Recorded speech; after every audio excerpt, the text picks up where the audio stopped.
Right now, everybody is talking about cryptocurrency, and the cybercriminals are hiding in the conversation. Cybercriminals use social engineering loaded with urgency and fear to successfully prey on your company, your employees, and your customers. Spear phishing is just one of 13 types of email threats. Barracuda has identified these 13 types and shows you how you can protect your company, your customers, and your reputation. Find out about the 13 email threat types and Barracuda email protection. Get your free ebook at securityweekly.com/Barracuda. That's securityweekly.com/Barracuda. Welcome back, everyone, to Paul's Security Weekly. Don't forget to visit securityweekly.com/subscribe, where you can subscribe to all the shows on the Security Weekly network. Join our Discord channel and follow us on social media. Also, right there on the top of that page is where you can find our episode starter packs, a collection of Spotify playlists with some of our favorite episodes. These are great if you're new to the show and want some amazing segments and interviews to listen to. And now, the security news. Where do you gentlemen want to start this evening? Real quick. AirTag Tools has already received its first pull request. Sweet. And it's been accepted. Thanks, Adrian. Adrian Sanabria actually fixed some spelling mistakes and so forth. So awesome. Thanks, Adrian. Thanks, Adrian. What's top of the mind that we want to kick things off? How about that hard-coded password thing? Yeah, I was going to say, let's start with something easy, right? Hard-coded passwords in the Confluence app have been linked onto it. In a Confluence app. Yeah. So there's one app. What was it called? Questions for Confluence. Yes. Allows users to quickly receive support for common questions involving Atlassian products. The password was leaked on Twitter because the app creates a hard-coded username and password. So there was what was the username? Now I'm lost where I was. Disabled system user. Disabled system user. Yeah. Lee has got it in his number one story. Yeah, it's in Lee's number one story, right in the notes. Oh. Now they also said that you don't have to actively have this app, and so when you install the app, you get this default set of credentials. But if you uninstall the app, it sounds like that username and password the account could still exist. So you have to make sure you go through your Confluence instances, which is just sounding more and more like a really bad idea to not run these in Atlassian's cloud and have them host them for you with all the vulnerabilities that you'd be responsible for if you were running them yourself. Yeah. Well, I mean, arguably, you might still be responsible for some data leakage and so forth. Oh, yeah. You still have responsibilities, not, I think, as many. Right. Because Atlassian takes care of some of that. Yep. So my understanding is that this particular... probably shorter. Yeah, and my understanding was that this user allowed access to all of the stuff within Confluence. Right. Including all the support tickets and all that type of stuff. And you think about all that types of information that ends up in those support tickets. That could be potentially damaging for a company, whether it's cloud hosted or not. It wasn't just view. It wasn't just view access though, too. Correct. That was the other scary thing is the ability to store data and maybe have persistence or access later. There's a lot of info in Confluence, and outside of the restricted pages, you had access to just about everything. So, oops, that was not good. No, it was it was not. I'm very curious how they go about, because I understand why they have the account in there in order to be able to communicate and set up that user for the chat function. How else is someone going to authenticate into an isolated container or container app in order to do something from a central location, right? You have to have some sort of remote user that has the ability across all of their clients in order to do that. So I'm curious how they're going to go about fixing this. And this just goes back to our general advice. Don't have things exposed to the internet. Leverage a VPN so that people get behind at least some sort of authentication portal to get to these applications, regardless of what it is. And Lee, I like how you also put the password in our show notes. So the passwords for this account is actually in our episode show notes, which is amazing. Yeah. And the link to the Twitter for us. Yep. Yeah, and a link to the Twitter account that published it. At least one of them, from my understanding, it might have been. At least the password wasn't god awful. Like not God, having like God, sex, Yeah. secret, love. Yeah, it's a decent password. Money. That's not horrible. Hey. I mean, I mean, the entropy username is in the password, but not. There's numbers in between it anyway. There's that. There's that. You could easily script inside of your password dictionaries, but there's 100% a hashcat rule for username and password with numbers in between them, right? Yeah. Yeah. You could test all digits, and yeah, that's not. The 6708. But the 6708 at the end is. I mean, that's adding What a is little Jenny's more. number? It's close to Jenny's number. Come on. I was thinking of MS6708, but Right. that's just me. Oh damn. Oh damn. That's evil. That's eerie, actually. I did want to talk about. I don't know what made me think we're talking about vulnerabilities and what types they are. Reminded me. I don't know how it popped into my head, but I want to talk about privilege escalation. Okay. Uh-oh, here we go. And authentication bypass, and like what those terms mean, because this was also a case. So I was reading Intel Security Advisory SA 00075, which is a vulnerability from 2017 having to do with what the researchers called an authentication bypass, but Intel called an escalation of privilege.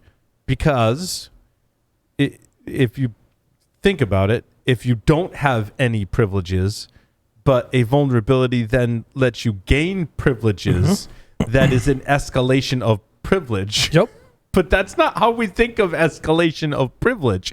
Escalation of privilege should imply that I already have some level of privilege, not zero privileges. If I go from zero privileges to privileges, without knowledge of valid credentials, That's authentication. that's authentication bypass. Yep. And Now this- you're just being pedantic. it is, yeah.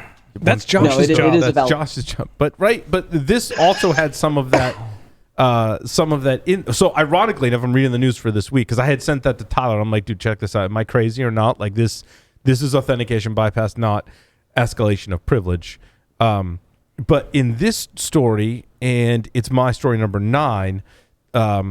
In the article, it says security researchers discovered a serious vulnerability in the Zixel firewall, allowing for local privilege escalation. However, a remote attacker could also exploit the flaw, adding to the severity of the issue.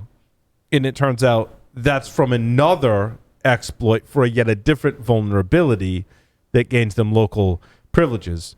So there, and again, this article is almost the opposite of what I was talking before, is making local privilege escalation into a remote exploit by chaining exploits together. This is chained remote. Yeah, chained remote code execution. Yeah. We need to indicate if we're chaining. I'm not saying this is bad because likely, if you haven't applied one patch, you haven't applied more than one patch on your Zixel firewall. So like, there's that. But we need to know all of these things and understand them at the level that we're talking about, so we can accurately evaluate risk. And so, like, because saying privilege escalation, in our minds, we think maybe local privilege escalation, right? I mean, remote privilege escalation equals authentication bypass in my mind. I don't know. Maybe it's just me. No, that's an important distinction. Remote, because privilege escalation typically means you have access at that point, at least for local privilege escalation. If you're doing it remotely, then that indicates some sort of execution, which is remote code execution, right, with the potential for privilege escalation. And if that is being done remotely, that is an entirely different threat profile and risk evaluation you have to do. But Tyler, and this is exactly where I was going. You hit the nail on the head, that like working in the opposite way. If I have an authentication bypass, maybe that doesn't get me the highest level of privilege, but there's a local privilege escalation also in maybe that same version of the software that allows me to then escalate to root. Or there's an authentication bypass, and then there's a command injection vulnerability. So I might be able to log in, but not gain operating system level command access. I can just control what's in the web interface. Those are also very different things.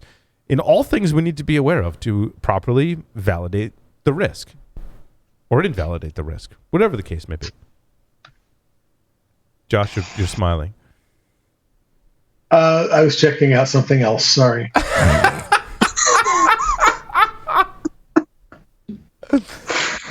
right, off the memes. Back to the show. Josh, analysis. Oh my gosh.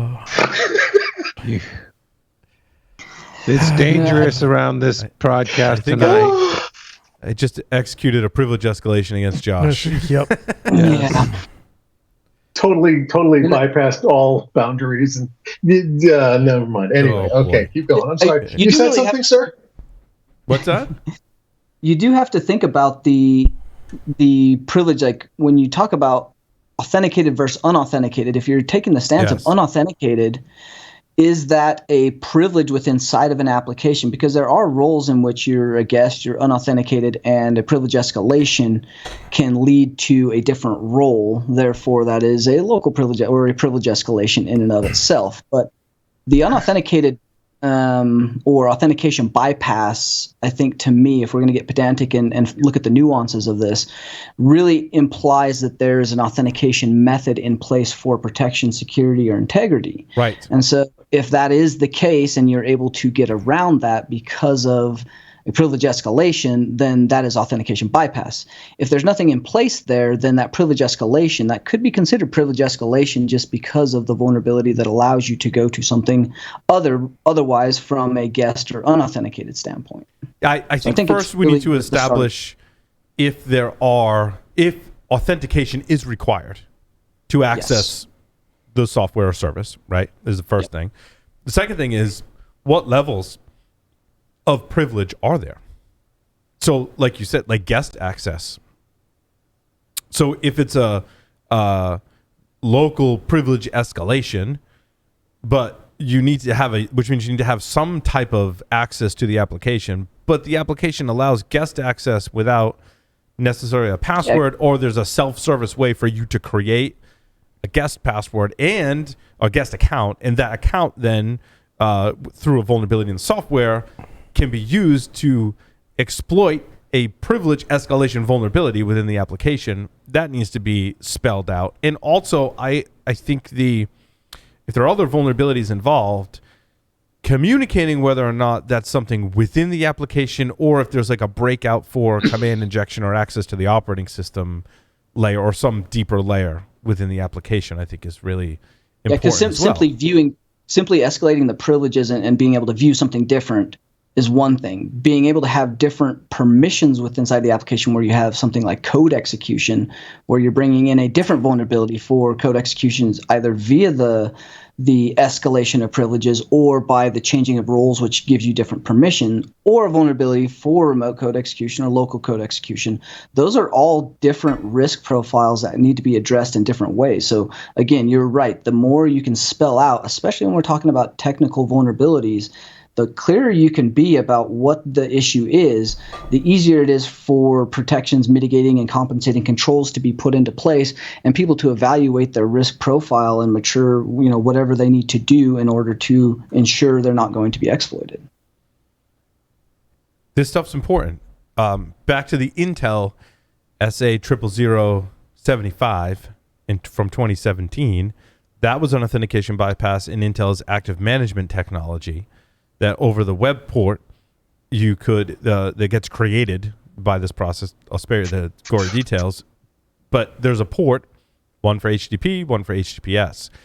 If one were to be curious and go to Shodan and see how many systems within Shodan are responding on that port, you'd find over 3,600 of said systems that are responding on said port. And in this particular case, it gives you access to the AMT, active management technology, conceivably from the internet. HTTP? From HTTP. That's not good.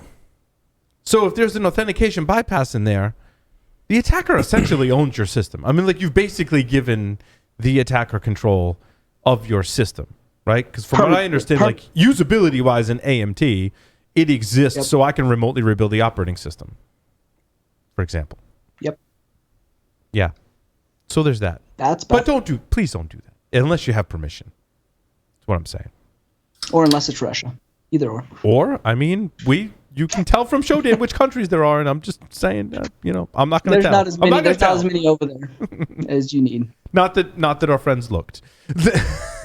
It wasn't. We didn't do that. Our friend Bob, he may have looked. In any case, yeah. So I think it's important to understand all of these aspects.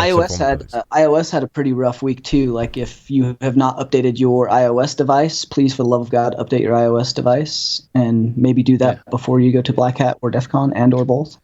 I've been hearing that. And myself. Yeah, there was a substantial amount of fixes. Everything from there's memory corruption in, I think it was the WebTC for Chrome on iOS. There was a bunch of audio buffer overflows. There was a remote code. I think it was a remote code execution. There was something with SMB on Mac OS. Which was a pretty big deal that allowed some pretty serious kernel level privileges. So all of the iOS updates should be applied to all of the devices, including your Mac OS, your Mac or whatever the TV one is, your watch, your phone, all of the things that you're going to of your Apple things must be updated, especially if you're attending a conference like that. Yes. Mm-hmm. Office macros again. No. So it was on again, then it was off again, and now it's on again. Did I get that right? Like it was off, then it was on, then it was off, and now we're on. We're on by default, disabling Office macros, because one of the things that I read in this article was there was this weird. So by on again, you mean actually off, because the macros are off now. Okay, off as opposed to on. Off. The feature is enabled, which turns macros off. Oh yeah. What Tyler said. Got it. Crystal fucking clear. Clear as mud. It said organizations that relied on sharing documents via cloud services and hadn't taken appropriate precautions to denote which external servers should be treated as official company sources found their macros blocked by default. So off by default. Voiced their displeasure loudly enough that Microsoft relented, right, and went back to off again. It must have been a big damn customer. Which the feature was off, but so macros were enabled by default again, if that's not clear enough for you.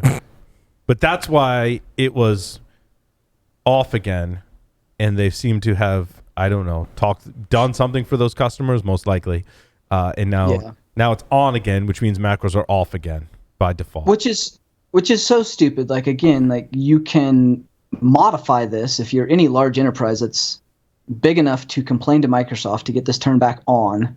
Like, you should have the ability to deploy the GPO that bypasses and disables that feature. Like, this is a feature you can disable anyway. An organization large enough to have Active Directory or Azure AD and have someone with enough skills to implement a group policy can push this policy to all computers in the domain that says macros are either enabled or not. Correct. Am I correct in stating that? Yeah, you can get even more granular. You can have protected spaces, where they're from, whether they get the mark of the web. Like, this is, especially if you get into the attack surface reduction rules and the additional ASDMs for Office products, you can granularly control this. And you can apply these GPOs at the OU level, the computer level, filter it. Like, again, any Active Directory administrator worth their salt should have been able to do this, and they should have been on anyway. Accounting. So I can say the accounting department in an OU, the accounting department can have macros enabled because they need it to be able to do their jobs from a certain location at a certain time on these computers. Yes, 100%. So it's not just on again. It's not just on or off. There's a lot more configuration, is what you're describing, Tyler, to either allow or disallow this functionality with a lot of different parameters around it, which is smart, and you should do that and limit it, but also be working towards trying to get rid of these just altogether. So you can just turn it off. Like, my recommendation is turn this crap off everywhere. I mean, it can just be as simple as on or off. Like, you can enable or disable macros like globally and done that. The problem here was Microsoft just did the disable by default. Now you just need to enable that, which brings us to, I think, one of your stories, Paul, which is the Windows 11 RDP hardening, where it does a lockout for RDP after 10 bad password attempts. Like, this is a common ransomware tactic to get remote access to a computer. This has been available, and it's in the GPO for Windows 10 and has been a feature for a long time. In fact, the setting that they're using in Windows 11 has been there for a long time. It's just I don't understand. RDP is off by default, which is interesting. We're talking about defaults, right? Is it off by default? I get, well, maybe it depends on which version of Windows and whether you're connected to a domain or not. And also, there you go. I mean, to your point, Tyler, right? Depends on your domain policy. That service could be off. Correct. Your firewall could be configured to be completely off, or just allow it from certain networks and not others, right? This is, again, there's a lot of configuration you can put around Active Directory. Yep. But by default, RDP is on, but your firewall's protecting you, and based on like how you've hardened it, or maybe that was what it is. Yeah. Your connection, but. This is the password attempts. There's a lockout duration and a lockout attempt. So if someone tries to, by default in Windows 10 and below, if you can try different passwords against RDP, and it's not going to lock that account out. The default is 10 times? I believe the default's 10 times. Yeah, 10 attempts. So if I've tried 10 incorrect passwords, I probably don't know the password. You probably don't know the password. Like, seriously, like 10, like even, so I get to like 9. I've gone through all the passwords that I think I could remember or find somewhere. If you think about it, we've all worked in computers and IT for a really long time. When you're on try number 9, like you just know, like, this is a freaking, and this is a long, well, I mean, also, but there is, like, did I type that password right the first time? Like, let me try it again. Right? Like, wait, was the first letter capital or not? Let me try it with the first letter capital, and then did I enter that correctly when I made it the first? All right, so like then there's 4, right? So then your year, you got to check your years. You only go back like 3 years. Then I'm like, wait, which special character was I using at the time to get around the complexity record? Was it an exclamation point? Was it a dash? And then okay, so maybe there's 6 or 7. So still my point, when you get to 9 or 10, like there's very few. So again, like, when have you guessed, I mean, other than a penetration test, when have you, or unauthorized access that your friend told you about, when have you guessed correctly on the 10th time for a password? Anyone can remember a time where in the 10th time you're like, wow, I tried 9 different variations and the 10th time I got it. After about the 3rd time, I go to my password manager. Yeah. So I think 10 is pretty fair. 10 is fair. No. That's the point. Like, the problem here is with the macro one, by default, we're just trying to protect everybody by default. Right. Like, this is the default. You can change that. That's fine. Same with this RDP one. Microsoft has went to the stance on Windows 11 where the default is now there's a lockout for RDP. That stops a bunch of ransomware. This setting has been available and is in a GPO has been configured for a long time. So you have that ability to lock down, harden, or loosen the guidelines. So but I don't know why 10, what is it? After 10, what is it going to give you, an hour before you can try 10 minutes. Again? It's a 10-minute lockout. 10 minutes is 10 minutes is like that doesn't even matter at that point. After 10, like, I'm breaking up my local privilege escalate or like something else. Like, I'm calling up my help desk going, reset my password, reset the password for this or whatever. Yeah, so even 10 minutes doesn't really, after 10 attempts. That's not really that bad. I mean, what they're really trying to do is they're trying to balance this, right? Because one of the main concerns and one of the reasons it hasn't been default is you end up with a denial of service opportunity where you can go and lock out an entire organization, an account, by password spraying, over 10 attempts over 10 minutes. Right. And then in a situation where the help desk is overloaded and they can't get back into things.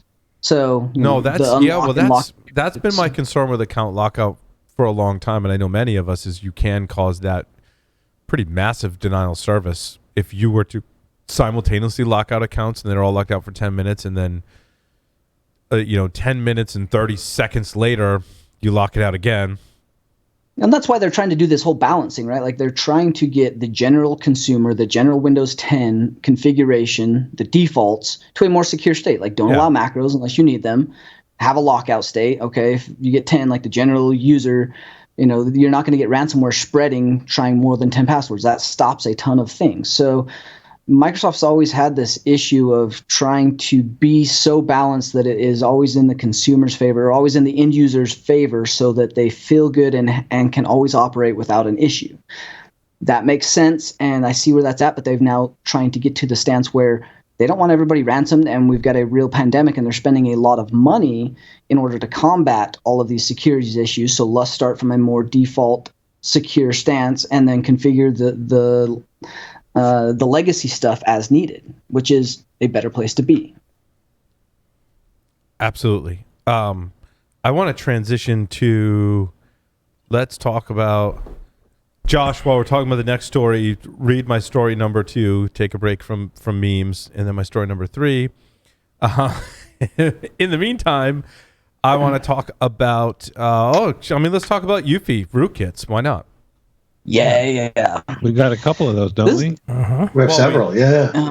Well, what's interesting, anyway, there's a long history of UEFI Rootkits that I can date back to at least 2015 with Hacking Team. And there was at least the first time that I can find the first occurrence of that. I mean, there's research that research predates that, actively finding a rootkit that hides in UEFI. I date back to Hacking Team in 2015.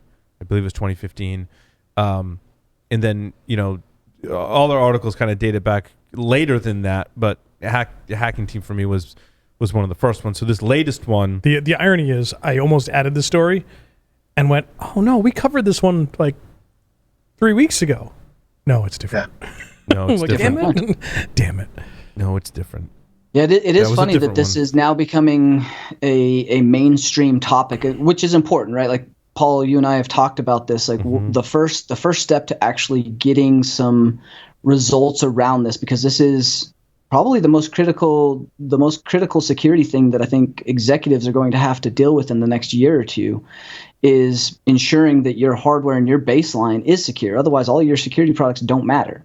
So the fact that this is coming out in the public and we're seeing this used in the wild is very valid timing, but it also is terrifying, because that means once it's in the public, that means that it is being leveraged way more than what's being discovered. And that's a problem. We have a visibility gap, and obviously Eclipsium is one of the only places trying to address this right now, and we'll see more of these places start to pop up. But we're way behind the curve on this, I think more so than any of the other things that we've had to combat in the security realm for a little while. This one was really interesting in the way they described it, and I think as a little bit of background, right, you got to go to the different rings, and for me it starts with ring -3. Ring -3 is where something like Intel ME operates, which is prior to UEFI, which I would classify as ring -2. Then in everything I've seen, and I've validated this with multiple sources, right, the ring -1 is your hypervisor. Ring 0 will be your kernel. Now there's other things at play here, but these are the basic rings, right? And then you get into ring 3 is your applications. There are rings 1 and 2 in there, and you can study operating systems and understand how those are at play. And those differ per operating system, if memory serves me correctly. But when we go down to ring -3, that's stuff like Intel ME, because it lives on a CPU outside of the main CPU in a separate process. Understanding this down to a very granular level of detail would require like a lot of time and explanation, and goes beyond my skill level, and I have to go to my coworkers at Eclipsium to explain to me a lot of the these concepts. But what struck me about this particular UEFI rootkit, now that we understand this is operating at ring -2, what's happening, and I'm uncertain how or if the Windows boot process works kind of similar to the Linux boot process. But we typically think of the UEFI process starts to load the bootloader in this process, right? And the bootloader loads the kernel, and kernel continues with the rest of the operating system. The way I understand it a little better on the Linux side is because they had to introduce shim to support secure boot. And so your UEFI loads shim in secure boot mode. Shim is signed as a piece of software that can participate in the boot process. Shim then loads the bootloader, which is typically grub. Grub loads the kernel. kernel loads modules and the rest of the operating system. In this diagram, they showed something similar to in Windows, where in the execution chain, there was the EFI boot services. There was the opposite. There was the boot manager. Then there was the Windows OS loader, and then the Windows kernel. And that's what I'm not as familiar with the Windows boot process as I am with the Linux boot process. And so the reason that's important is because this particular strain of malware hooks all of these processes as it comes through. So it hooks, and a hook is to transfer execution, right? And be able to run code as part of that, run different code from the hook in the execution process. So the malware hooks the EFI boot service, then that hook hooks the boot manager. The hook in the boot manager then hooks the Windows OS loader. The OS loader hook then hooks into the kernel so that you can do certain things within the Windows kernel, which means if you get this malware and it embeds itself inside of UEFI, you can have a completely brand new operating system on there, and your kernel is going to get hooked and have malware in it. Right. And there was a specific goal that they had within the kernel, the shell code that they loaded in the kernel to do specific things. That's all detailed in, you got to read the Kaspersky. I linked to the Ars Technica one, but the Kaspersky is the one that broke this particular one. So that really... Because it's coming from the hardware level too, the other thing that people have to realize is all of the security tools that they have loaded and visibility that they have loaded inside of the OS doesn't matter, because if you're coming in at the kernel level prior to boot, that allows you to use things like a kernel rootkit that has memory hiding capabilities, it has processless hiding capability, it even has memory shim and protection locations that your EDR, even if it has hooks inside of the kernel, does not have visibility to, because it's able to protect itself. That's correct. The whole point of a kernel rootkit. What really struck me to that point about this article, Tyler, is something I quoted from the article, and they say, this specific point in the execution was chosen because at this stage, the boot manager is loaded in memory, but isn't yet running. Yes. And I want to say probably similar to the way the kernel is, right? Like the kernel's not running. It's like it can't do anything, but it's in memory.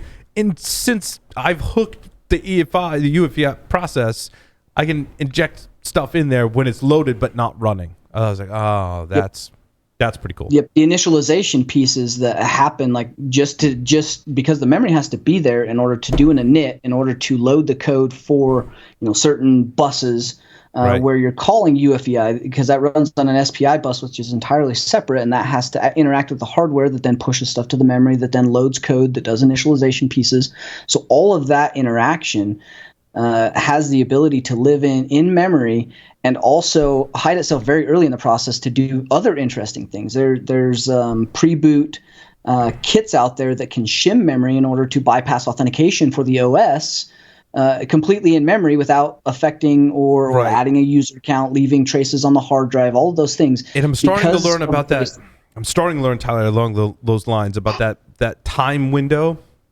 Yep. In SMM, system management mode, where it's supposed to be protected, but there's a time window when it's not protected. And a lot of the attacks and what we call SMM attacks are attacking that specific process in UEFI in the boot process, where it's in that system management mode, but not really. And there's some because it's pulling keys, it's passing keys from the TPM to the SMM. The SMM is doing the init and initializing the kernel. So those keys are within inside of memory at that point, and they've leveraged those keys, and now the code is starting. So the keys have already been, the secure part between the TPM and the SMM are already there, and the initialization is happening. It is that point after there where, just like if you've got BitLocker on your laptop, once you've started it up and you've rebooted or whatever, your OS doesn't need to have you have something plugged in or have the keys in. The keys in memory and has been used, so the OS is able to function because it's decrypted at that point. Very, very similar at a much lower level scale. Yeah, I had a story about that too with Linux, and if you're dual booting Windows and Linux, there's some race condition where like you trip BitLocker every time because of something that's happening.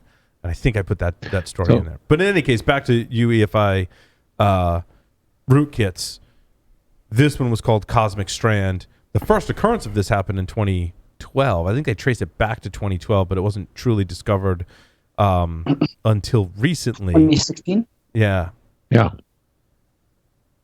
And then they talk about the history too, and you get into the history, and I'm going to be working on this, but you've got LoJax, Mosaic Regressor, eSpectre, FinSpy, Moonbounce, TrickBoot, which was also part of this too, and now CosmicStrand. So I had a question, and that was, I thought it was interesting that CosmicStrand actually adds OS level accounts to the system when, like Tyler said, you could probably just hook the authentication system. But how do you clear it out? I mean, it seems like you can't just flash the BIOS here. You can't flash the UEFI, right? No, come on, Lee. It's easy. It's not hard, man. Go to the store. You hire an industrial shredder. You feed the machine into the shredder. It's gone. It's not a big deal. Oh, it's eradicated for sure.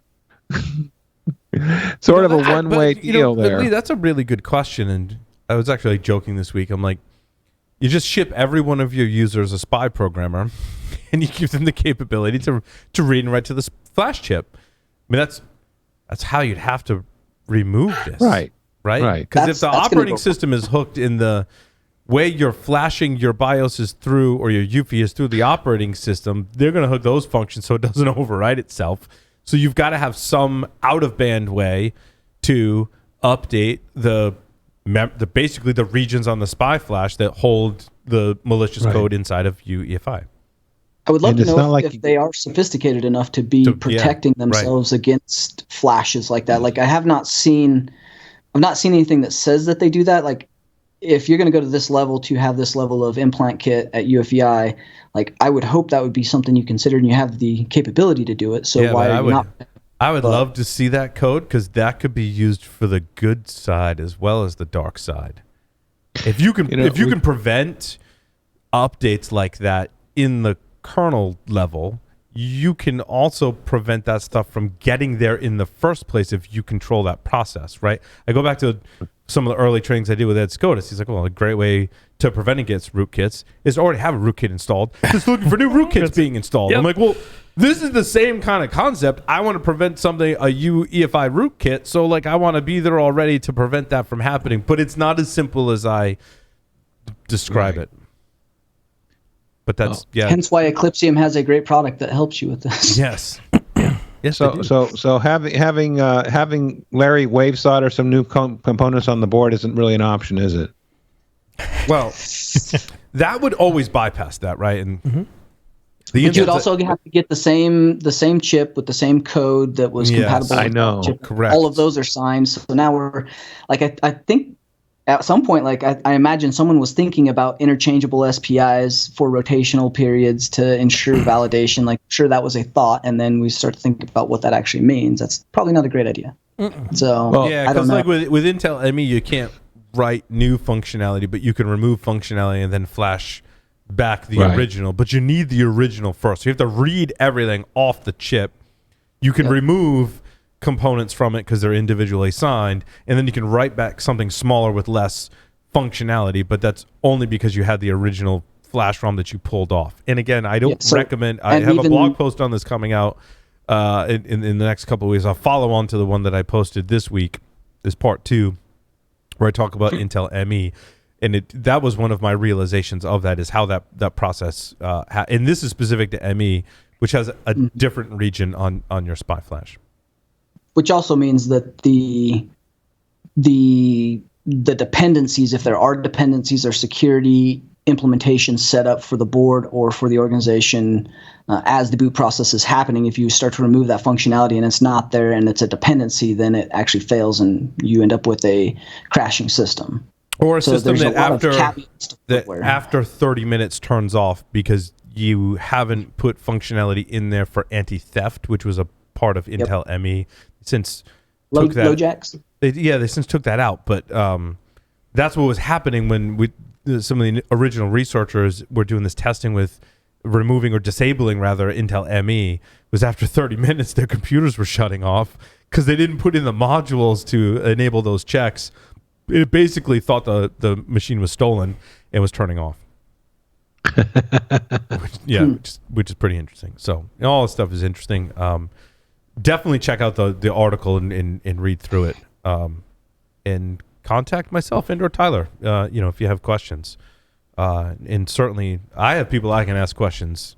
I'm very lucky in that respect. Paul is way more qualified. I have some highly quality and all super nice people that answer my questions on this stuff. So but it was funny, like I sound really smart now when I talk about this stuff, but like I can't take all the credit. Like I have an unfair advantage that I can ask my coworkers who most of them worked for Intel before too. Like I can go ask them and they give me very definitive answers. Well, see, the thing is that you sound smart because now you are smart because you knew the right people to ask. You made industry contacts and you learned something. And I did my homework too. Oh yeah. To my credit, I did do my own homework. What's that thing that you learned many years ago back working for the lottery company? Yes. You had to go try it and struggle with it for a little bit before you went and asked the question. I just will come out of the blue and ask questions. I'm like, guys, I've read like 4 or 5 articles on this and I still don't understand it right. Like I make sure I do my homework. That's important. We've talked about that on the show before. Yep. Make sure you go check out their talk too at it's at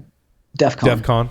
One bootloader to rule them all, Mickey and Jesse. Now what's interesting, I went back, kind of a funny note.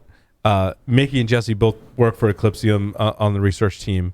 And they presented at Black Hat and DEF CON many years in a row. Like you can go pretty far back.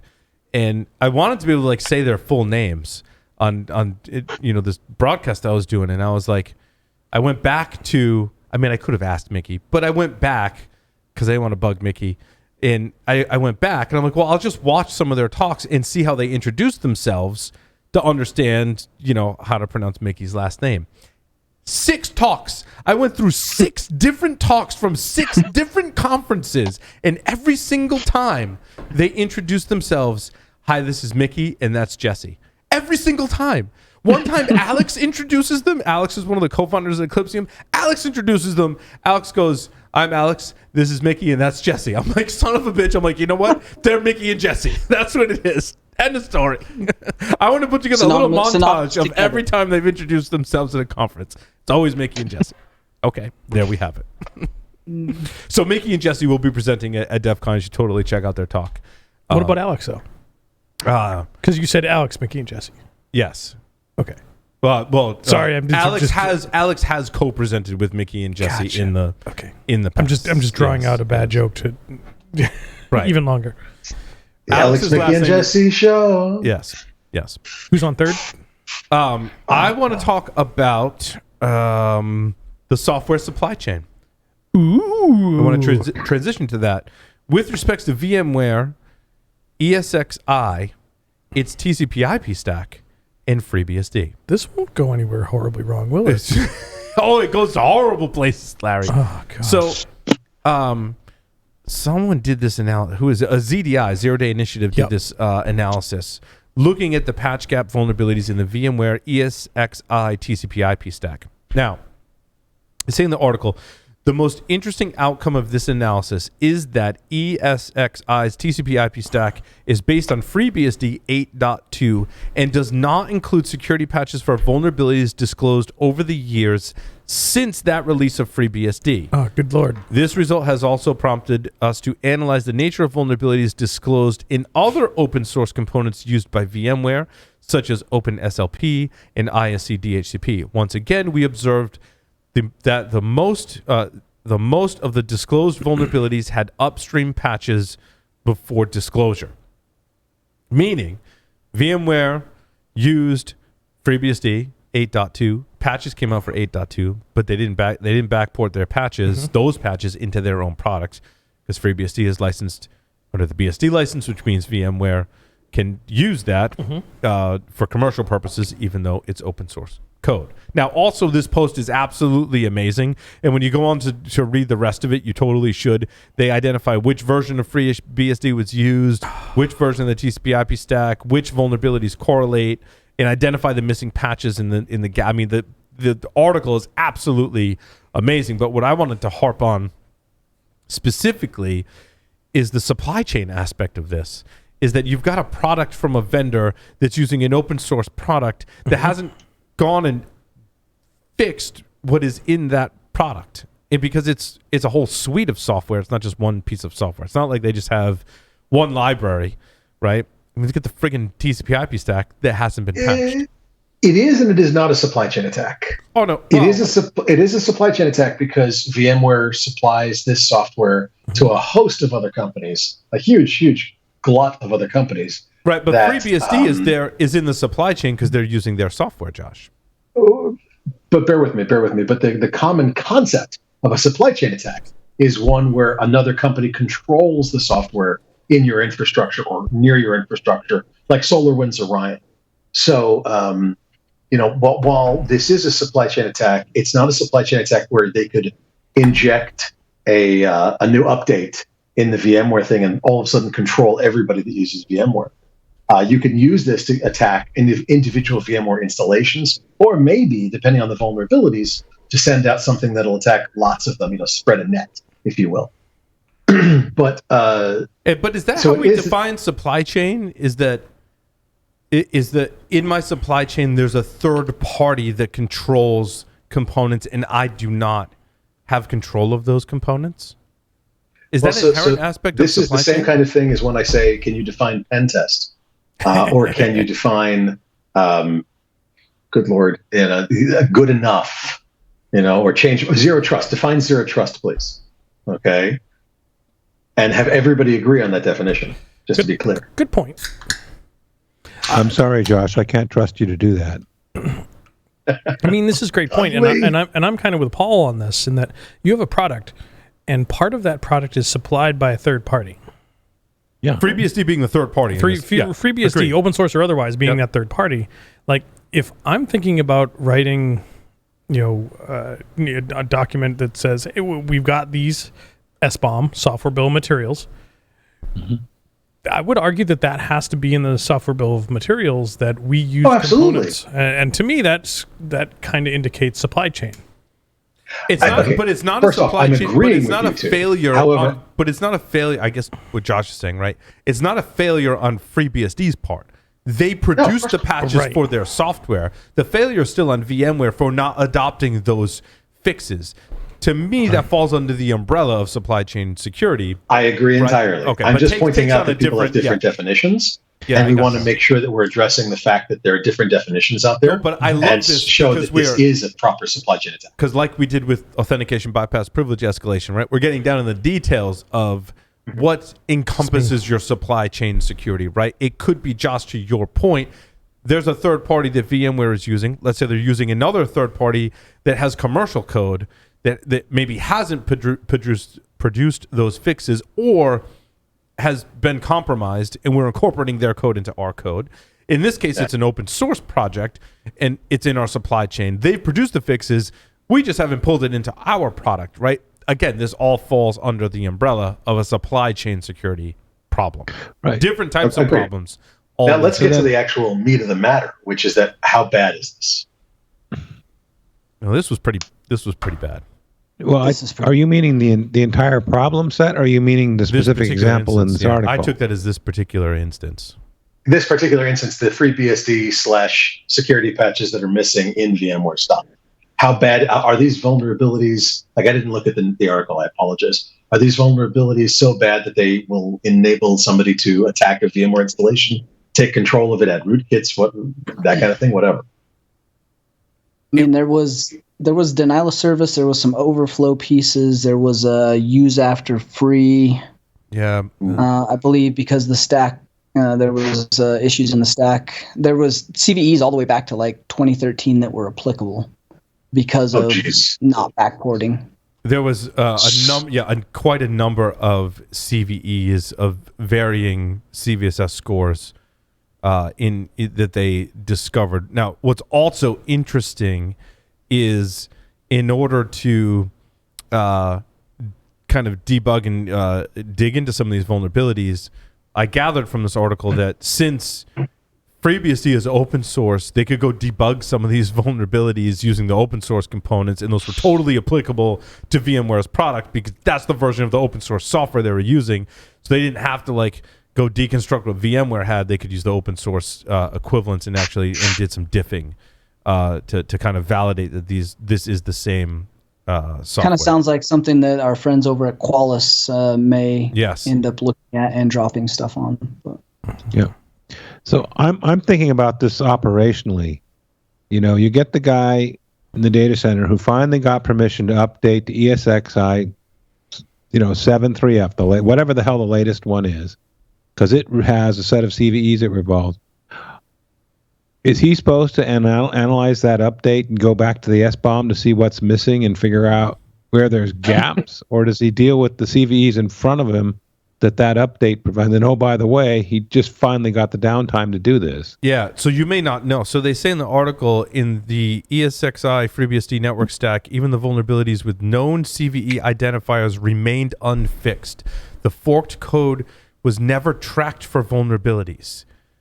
So that could be, even if VMware did release an update, if it wasn't being tracked, there could be an update available, and this is I hate. There could be an update for VMware that fixes critical vulnerabilities, but I don't know that because it wasn't disclosed because those vulnerabilities weren't tracked in the update. So they very well could have fixed it, or maybe they didn't fix it. In either case, I don't know as the user.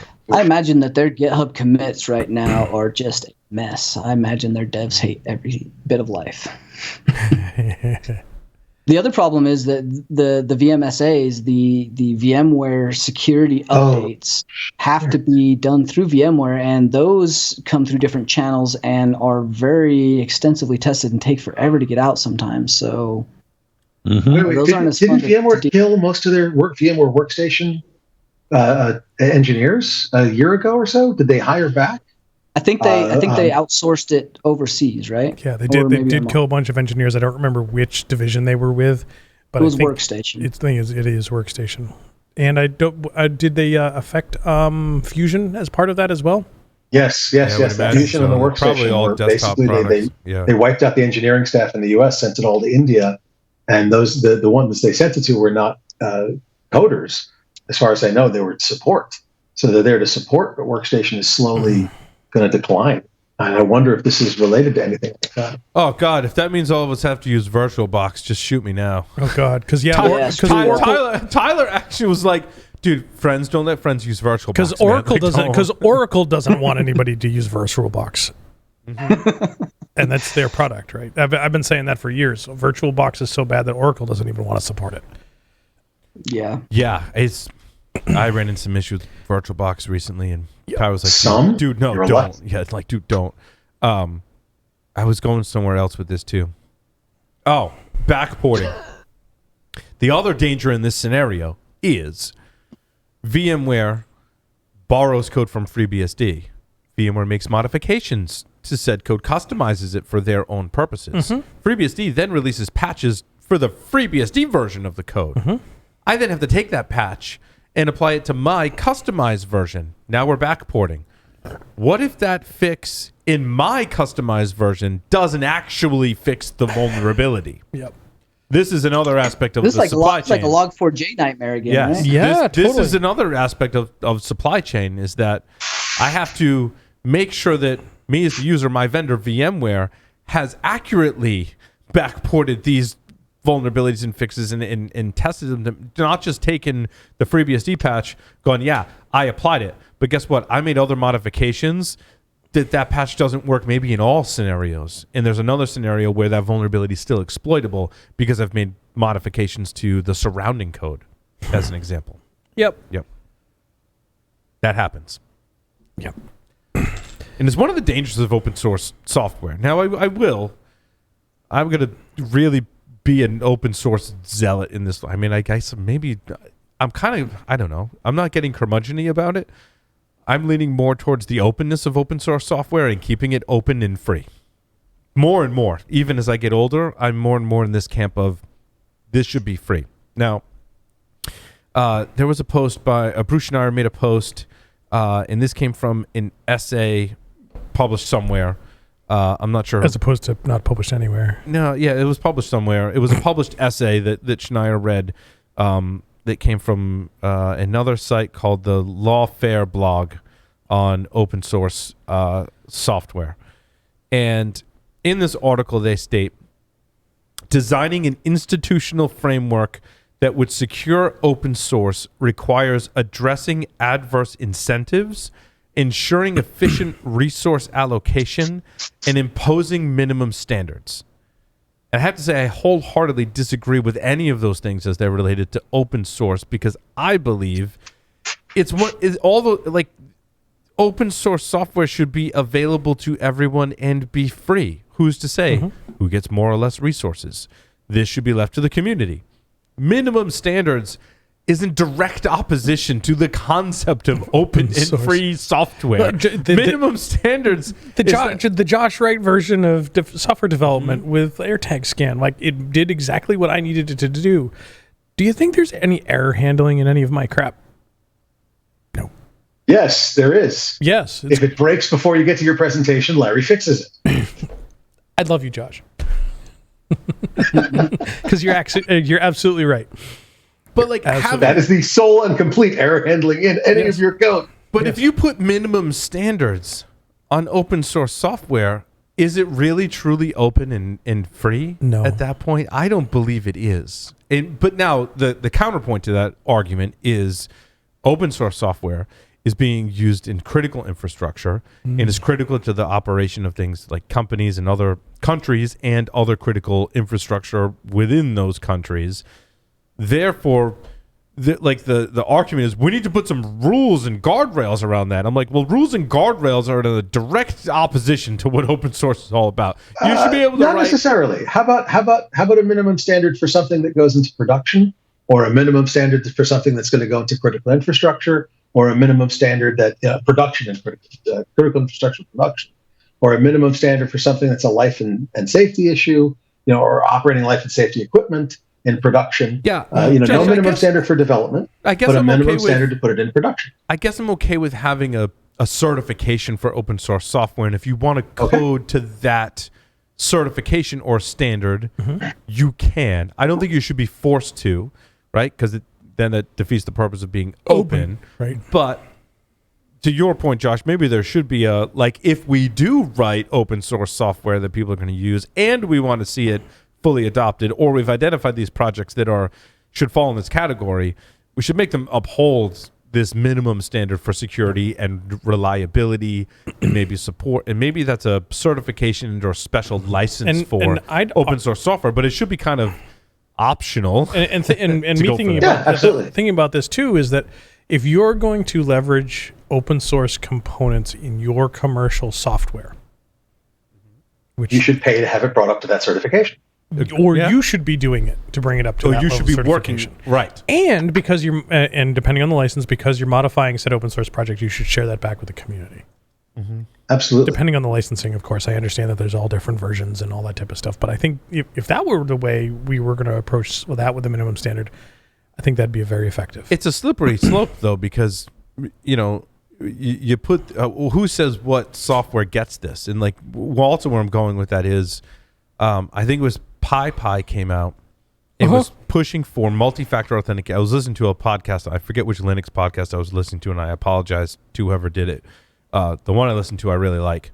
Maybe I'll dig it up before the end of the show.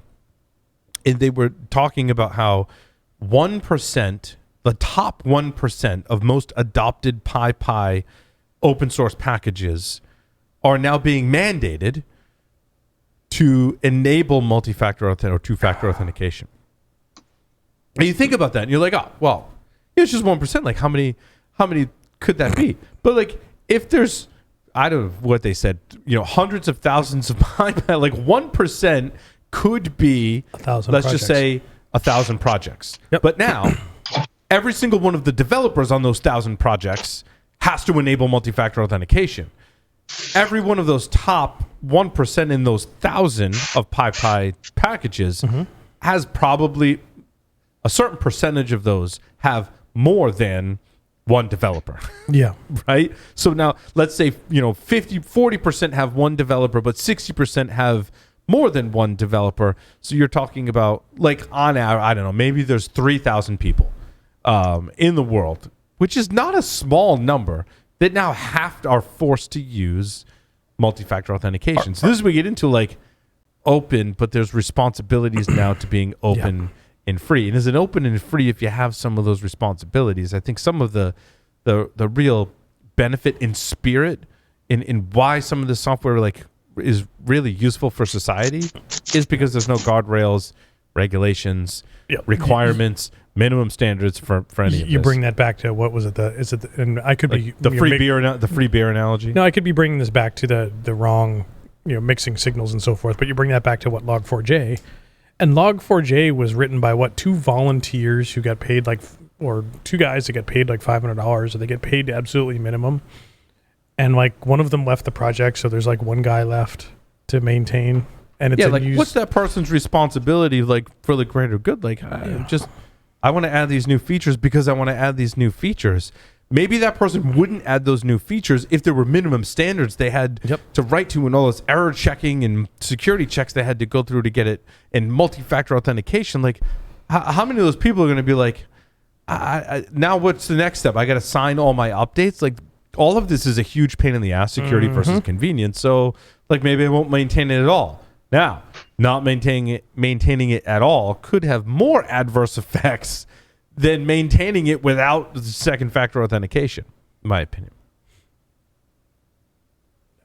Yeah, I want to switch gears a little bit here, if you don't mind. Oh, I thought Josh was going to try and argue with me on that one. Secure doorknobs, Larry? I would actually, but it's wow, that's going to be a long discussion, man. Totally. Maybe we'll do a topic discussion on open source software. Yeah. So let's do the doorknobs. Yeah, is it a doorknob or a lock or a? No, I didn't have that one. I had a lock. I wanted to do my story number one. Let's do it, Larry. Let's do it. GPS Jam, which is a map for GPS and GLONASS, GNSS interference indications. So you may remember a while back. That there's GPS jamming going on. So you may remember a while back that Mike Poor, Faith Alderson, and myself put together a project called Waylin. Effectively, what Waylin did was took the source from both GPS and compared it to another system, Baidu, GLONASS, you name it, on a local device, so that if GPS was being spoofed, you could compare it to a different technology and go, oh, these don't match up for my location based on different pieces of hardware.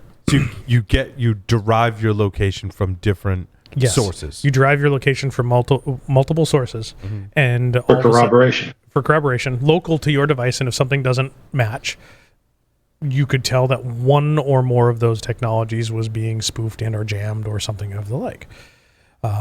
And we released code and all that type of stuff, and we're going to build out some back engine and that type of stuff to do that globally. But turns out there was a gentleman that was looking at some ADS-B exchange data and was tracking flights and all that type of stuff, and military surveillance flights. And he went and created GPS Jam, which takes publicly available API data from ADS-B exchange, meaning aircraft tracking. Aircraft ADS-B beacons at 1090 megahertz, receivable with a $20 RTL SDR. And with ADS-B Exchange, you run some software and it populates ADS-B Exchange servers all over the globe with the data that you can see from your QTH or your location. And then they populate their database and so forth. And what he was finding was that the aircraft was also, so they would derive largely their location via GPS, and they could tell when GPS was out of sync with their other navigational data, and would report so via ADS-B. Hey, this is our location, but it doesn't appear to be accurate. So he parsed all of the data from ADS-B Exchange from all these user-submitted stuff and found locations in which you could determine where there was some potential GPS modification or map modification or jamming. And I thought this was awesome, because that was a simpler approach. Use something that's already out there for the ability for us to determine this type of stuff with already well-known technologies that requires very simple hardware, even simpler than the stuff that we were using for Waylin. The part that disappoints me is there isn't a ton of coverage in some countries. And that's because there are people in those countries or in those locations that just aren't populating ADS-B Exchange because they don't capture the data with a software-defined radio. So my challenge would be, and this is something that I've wanted to do forever, is RTL-SDR is typically a USB-based device with the RT2832U radio receiver or the Elonix E4000, and we'll not get into the subtleties. But instead of making a $20 USB device, I'd love to see a Raspberry Pi hat with an antenna. So you clip this board on the top of your Raspberry Pi and run some software on it. Heck, even in a pre-made image that fits on a 2 gig SD card that you can plug in a Raspberry Pi Zero W or Raspberry, and so it gets internet. And now you can build up this massive amount of stations. The challenge here is that Raspberry Pi hat with an RTL-SDR on it. It would take me probably a year to spool up to give it enough hardware knowledge to build that from scratch. So I posed that. Kristen Paget, Travis Goodspeed. Yep. Actually, Kristen would probably be the best one for that. Travis could do it. Yep. So a challenge to our community, and Josh, if you know folks that would be interested in developing that, and I'd love to learn and help, like, please. Joe Grand. Joe Grand. Yeah. I was going to say Joe Grand. So to add to your list, I agree with your list, and I was going to add folks Joe that Grand. could put two great minds together to work on this project, I think would be amazing, especially for Rick, quote, the better social good, as it were. Dude, call Rick Mellendick. He wants to talk to you anyway because he saw the portion of the show earlier. He's already tweeted, "Yes, we're already doing this." Sweet. I'll drop a note to Rick. Call Rick Mellendick and ask him. All right. So we can make this better, like, and provide services to multiple things at the same time. And you can make this part of a weather station. Yep. Put a weather station with this in it to pull down plane traffic, GPS data, and weather data.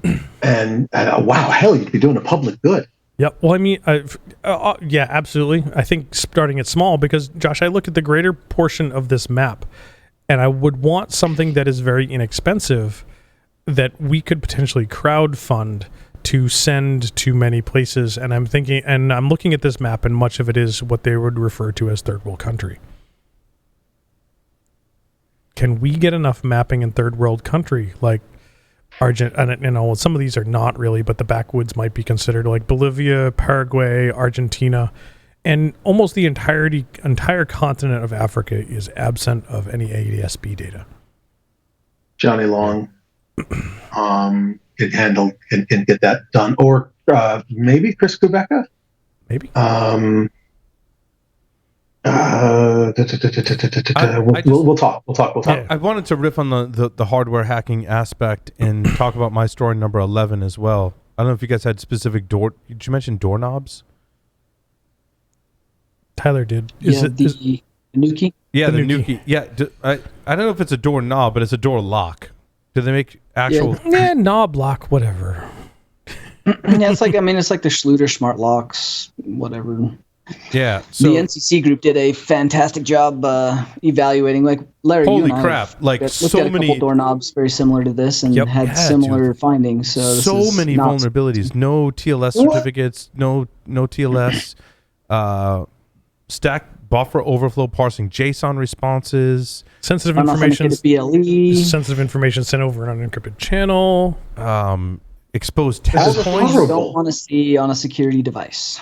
There was an exposed test point on one of the chips that was JTAG. Yep. There were several. WD interface exposed, JTAG exposed. Yeah, okay, it says that they fixed all of them by the 9th of June. Yeah. Well, good for them. Yeah, I was very impressed with the response. Often when we disclose this to vendors like this, like a locked vendor, they typically are not so reticent to. How do you fix the exposed JTAG in the debug port? You don't. No, it's possible. Through software? Can you block that through software? You can turn it off, right? Because it's JTAG. No, you can make it a snap-off piece of the board. Nope. So depending on your chipset, you can in fact software disable programming interfaces such as JTAG, but you can never turn it back on. It's like becomes interesting. a data diode. Your Instabrick. Yeah. Through software, you can disable the. Yep. Through interaction with the processor, you can permanently disable. So even if it's broken out, you can effectively disable the portions that you need to do the communication. But not like. But it's not available on every chipset. But not like SPI. Like if it's a SPI. Yep. Flash. Right. Can you disable Here's that? the question. Can you Tyler, disable it through would software? you now put one of these locks on your house?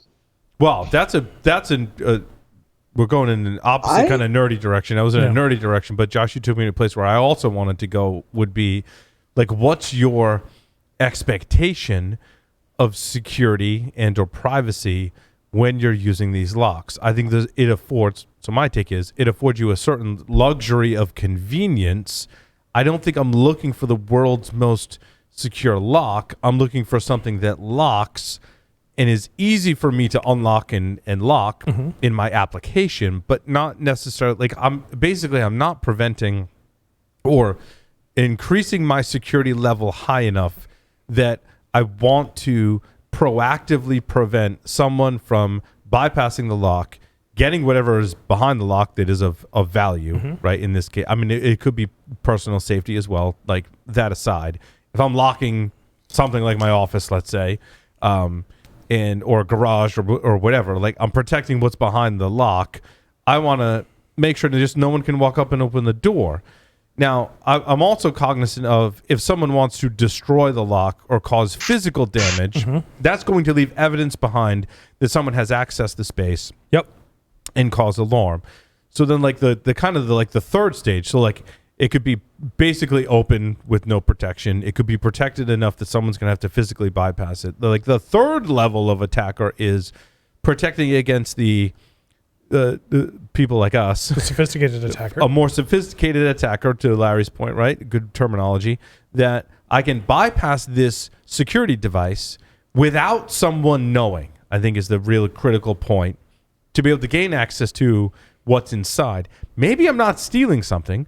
Maybe I'm just plugging a USB device into the whatever computer is on the other side of that, or whatever, right? Something stealthy. I'm stealing data that maybe it also doesn't leave a trace necessarily. I mean, it does, but that aside, and then leaving and relocking it, and so there's no trace that a person has been there. I think most of us don't like. In most consumers certainly aren't too concerned about that level of attack, because let's face facts, that level of attack someone's going to get in probably regardless, right? So that there's one more aspect to that. So the thing that I think about when I do this, and the reason that I do not have smart locks, I have locks that do not have keyholes, so they're an electronic lock, but they do not have smart capabilities, is the privacy aspect. If I am putting an application on my phone to unlock my door, I'm more worried about the information leaking from that app and the vulnerabilities, because this is a lock manufacturing company. Yeah, but you do have ones. To secure that app. But you do have ones. Do you use the Soho Mill ones, Tyler?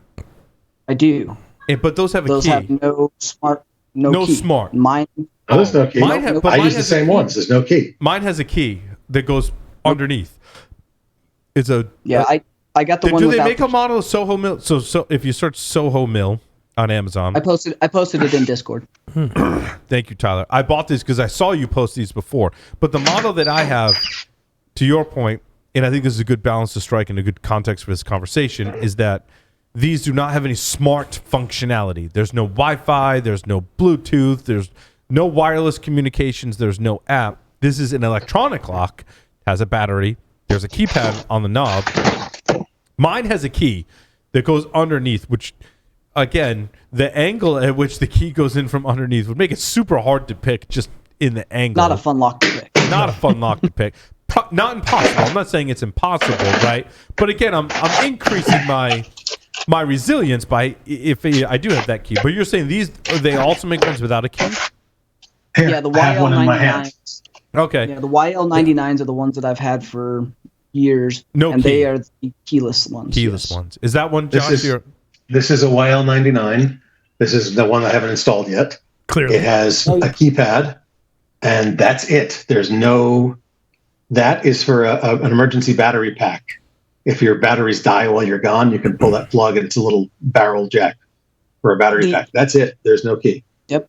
The other nice thing about these, and this is the other feature that this is why I have these on basically every door I own, is they're auto locked by default. Yes. Like you have to enter the code every time you open the door. Now that can get annoying for like kids. Your kids learn how to do it. My 3-year-old, when he was 3, used this. Yeah, my You can set passage mode. You can set passage mode. So all they have to do is hit one key and any key, and it'll open. It opens. Yep. And can you adjust the timer? Because my 6-year-old, totally fine with a little bit of practice. And a couple of times he enters I watched him from the window.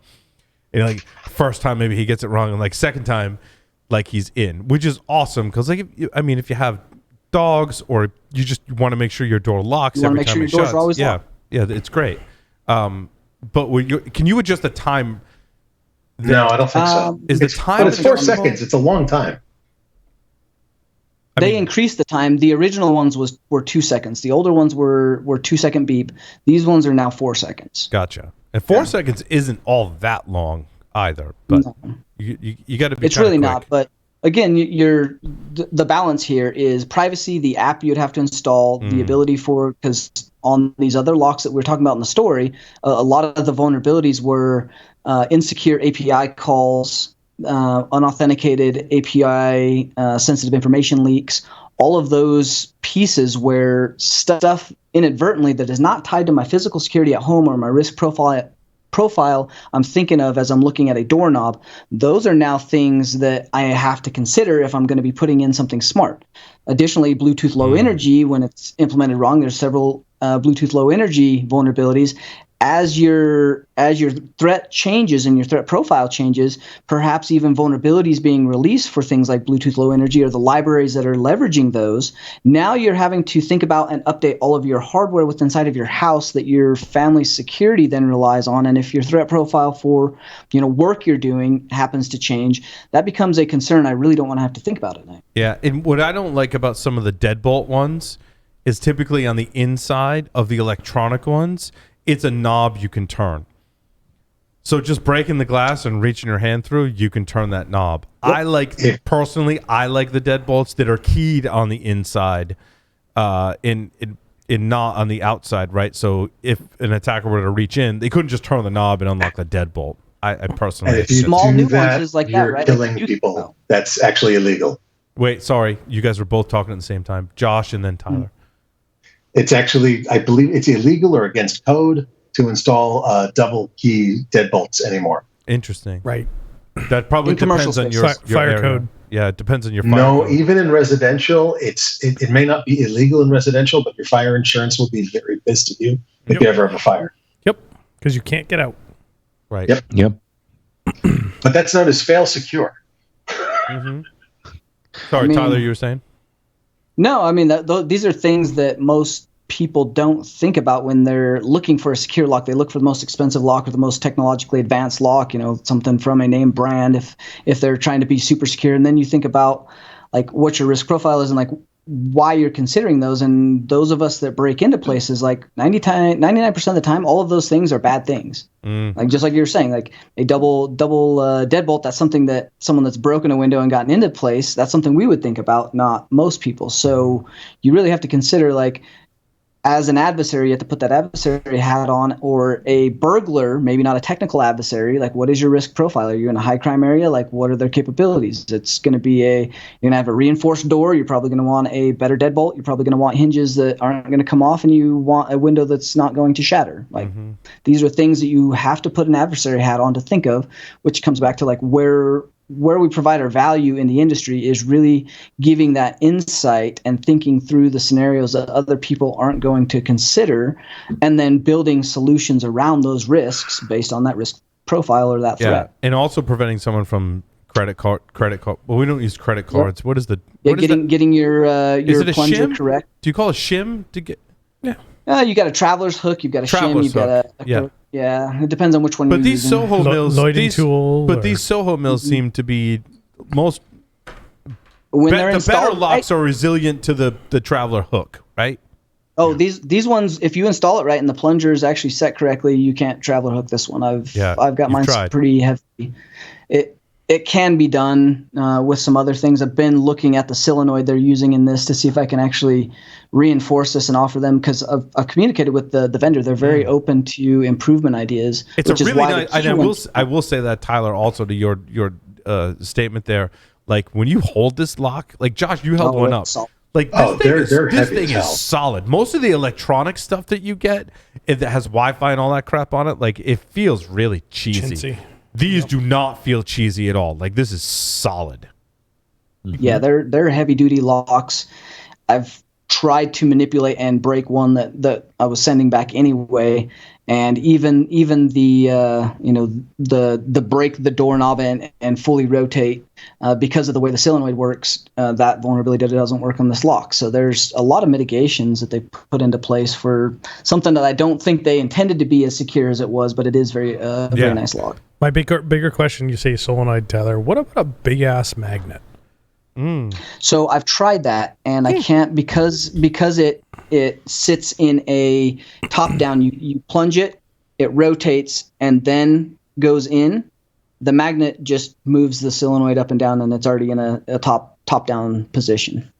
So I've not found a way to get the magnet to manipulate it. In theory, because it twists and it doesn't engage the plunger. Okay. Until it's activated, and then it does it all the way down. I've not figured out a way to make that strong enough to do. I like that it passed the Tyler test. Like that makes me really confident about all these. Why do you think I bought them? Yeah, right. Like this makes me highly confident in the. I said, Tyler, what do you use on your house? You put it in there. I bought them that day. Yeah, because you just moved into a new house, Josh. So I'd venture to guess you have these because that's what you're installing. Yeah, I installed it all over my friggin' house. They're great too because you can have multiple codes, and so I have multiple codes set up for different family members. And if I need to change that, I've got guests for a week. I put a password in there for them. I remove that password once they're gone. Like you get up to 10, and then you have guest and passageway entries. So like there seems to be very little downside to these, and I should get a commission for all the ones they're selling. No, but I like them for internal security as well.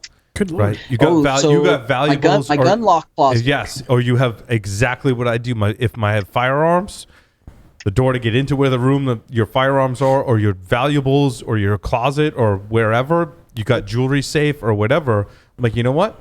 To get into there, you got to get past one of these first. I haven't installed it yet because I haven't built that room out yet. But yes, exactly. Well, your master bedroom, your guns are out. Like my guns are out everywhere. But if I need to put them away because kids are coming over, I can put them in the master bedroom. They're locked. That's a good place to have them. And I don't have to fiddle with a safe and a key and all the stupid stuff that, kills people when people break in. And I got to tell you, you posted the link to these in Discord. And I expected it to be $200. Oh, yeah, they're not that bad. They're $46 right now. They're typically $50. Like, that's what you'd pay for a good lock set. Yeah. And I say good, meaning don't go to Home Depot and buy whatever's on the shelf. Like, buy these. You buy whatever's on the shelf at Home Depot, and you're buying a lock set with a knob and a you're $40. If that. Like, I have some issues with some doorknobs at the home right now that somebody came up to the door and the door was supposed to be unlocked and they couldn't get in because they said the door was locked. And no, the knob was just all messed up on the inside and they couldn't open it because you got to jiggle the handle a little bit. Right. Yeah, like don't buy Quickset or anything like that. Yeah, I'm still not sure why they don't use these more, like from all my rental properties, right? Like I put these there so I don't have to rekey. Like if I have a renter change out, I change out the code. Like I don't have to do any of the expensive stuff with keying. Like the technology makes sense in the application that's applied. Just like FIDO, this is a great example of we could be doing keyless that is so much easier, or passwordless that's so much easier and spending less money, but we just don't. Because except these are passwords. You must have like a 1Password or a LastPass with all of your master codes in there because you don't want to lose if you lose your master code, you're fucked.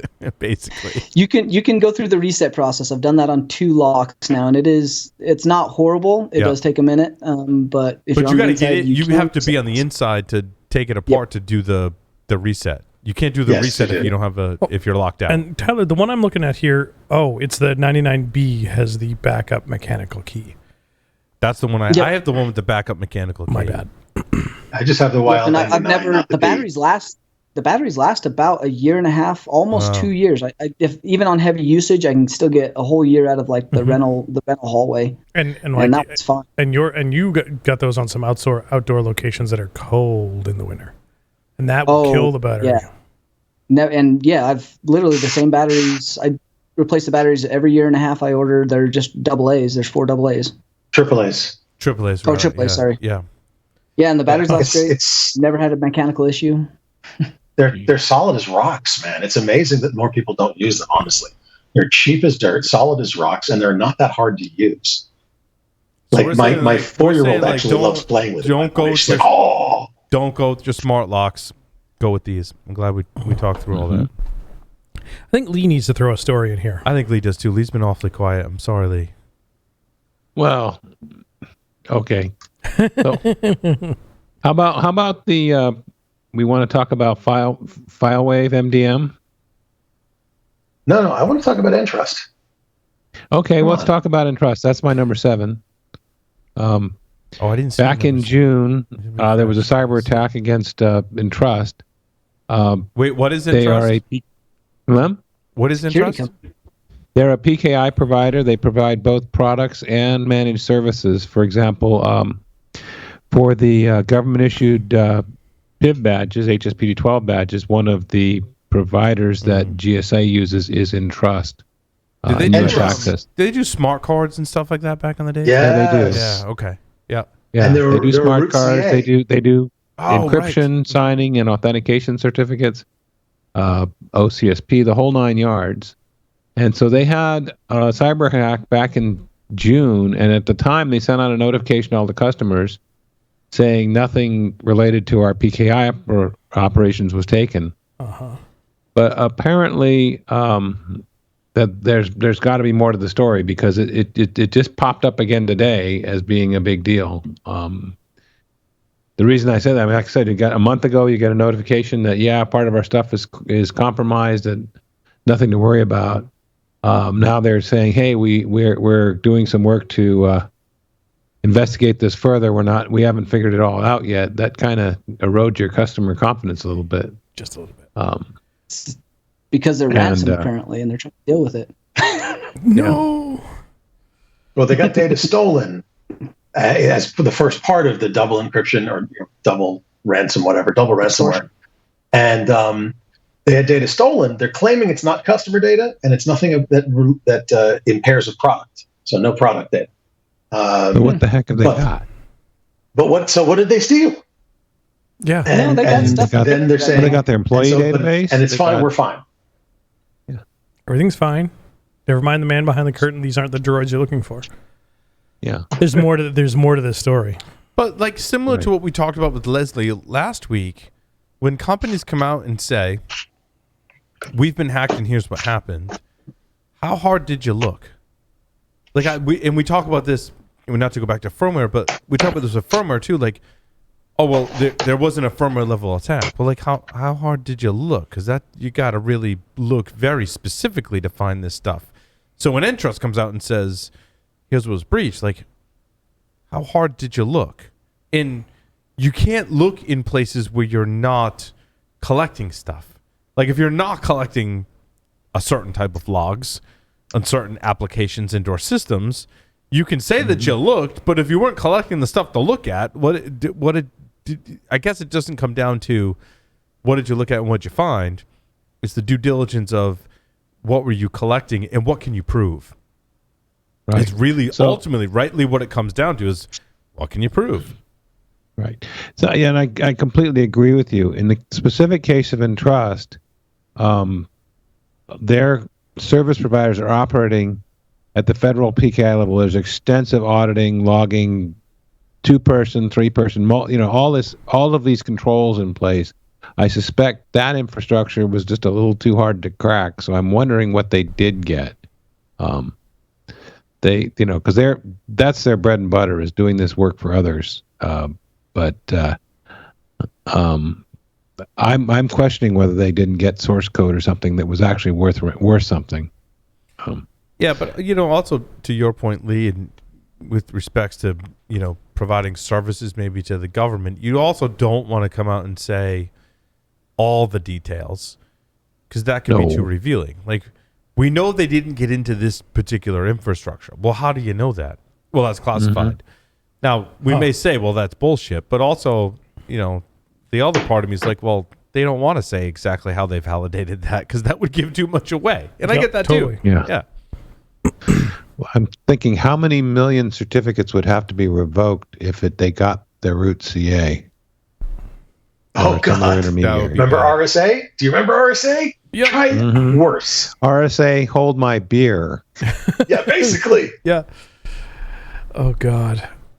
But I mean, at the same time, that's a testament to how SSL and TLS operates too. The fact that you can revoke, that you do have the ability to revoke, is certainly powerful as well.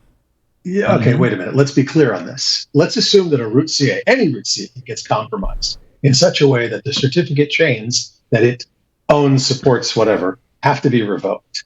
First off, will the revocation actually work that many levels down? Nobody knows. Oh, of course it will. Shut up. You don't know. Second, how many offshoots of that root CA are being used in places that don't actually check the CRLs, the certificate revocation Right. lists? Yeah, How Bingo. many? but you're right, Josh, in that you have to check that you're using a revoked certificate for one, but also you have to check that you have the updated copy of the revocation list. How do you check that you have the updated copy of the revocation list? I ran into this in my latest blog post from Eclipsium. I'm like, how do I know? In my case, I knew because I was running Eclipsium software. And Yep. there's a awesome researcher on our team that is responsible for that. Props to Fetty, right? Like, I was like, dude, how you track how I know? I haven't found anything that like discovers how I know that I don't have the updated List. revocation list. And this is just one very specific instant that is related to secure boot. Josh, what you're talking about is this overarching concept of how do I know I have the latest revocation list for any type of secure communications? Paul, hold my beer. How about embedded devices that never update? Right. If you're not Yeah. updating, you never get the right. You never get the revocation list. So How many embedded devices are relying on certificates that were installed when they were, configured and deployed, provisioned, and that are never updated? I'll because do they've you got a one better, 10-year Josh. certificate, I'll tie and you back to their supply lifespan is 3 chain. years. Who in the supply chain is responsible for updating the revocation list? You end up with a bunch of people pointing fingers at each other. That could be a bad day. I'll give you one better. Zigbee. Yeah. Secure Energy Profile. The initial Secure Energy Profile version 1 used elliptic curve cryptography owned by a fully owned subsidiary of RIM.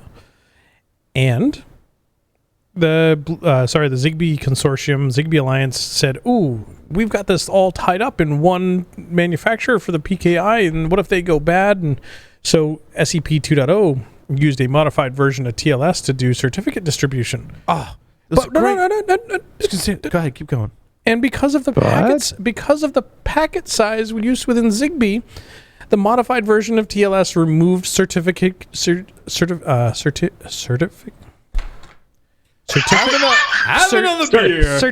revocation lists entirely.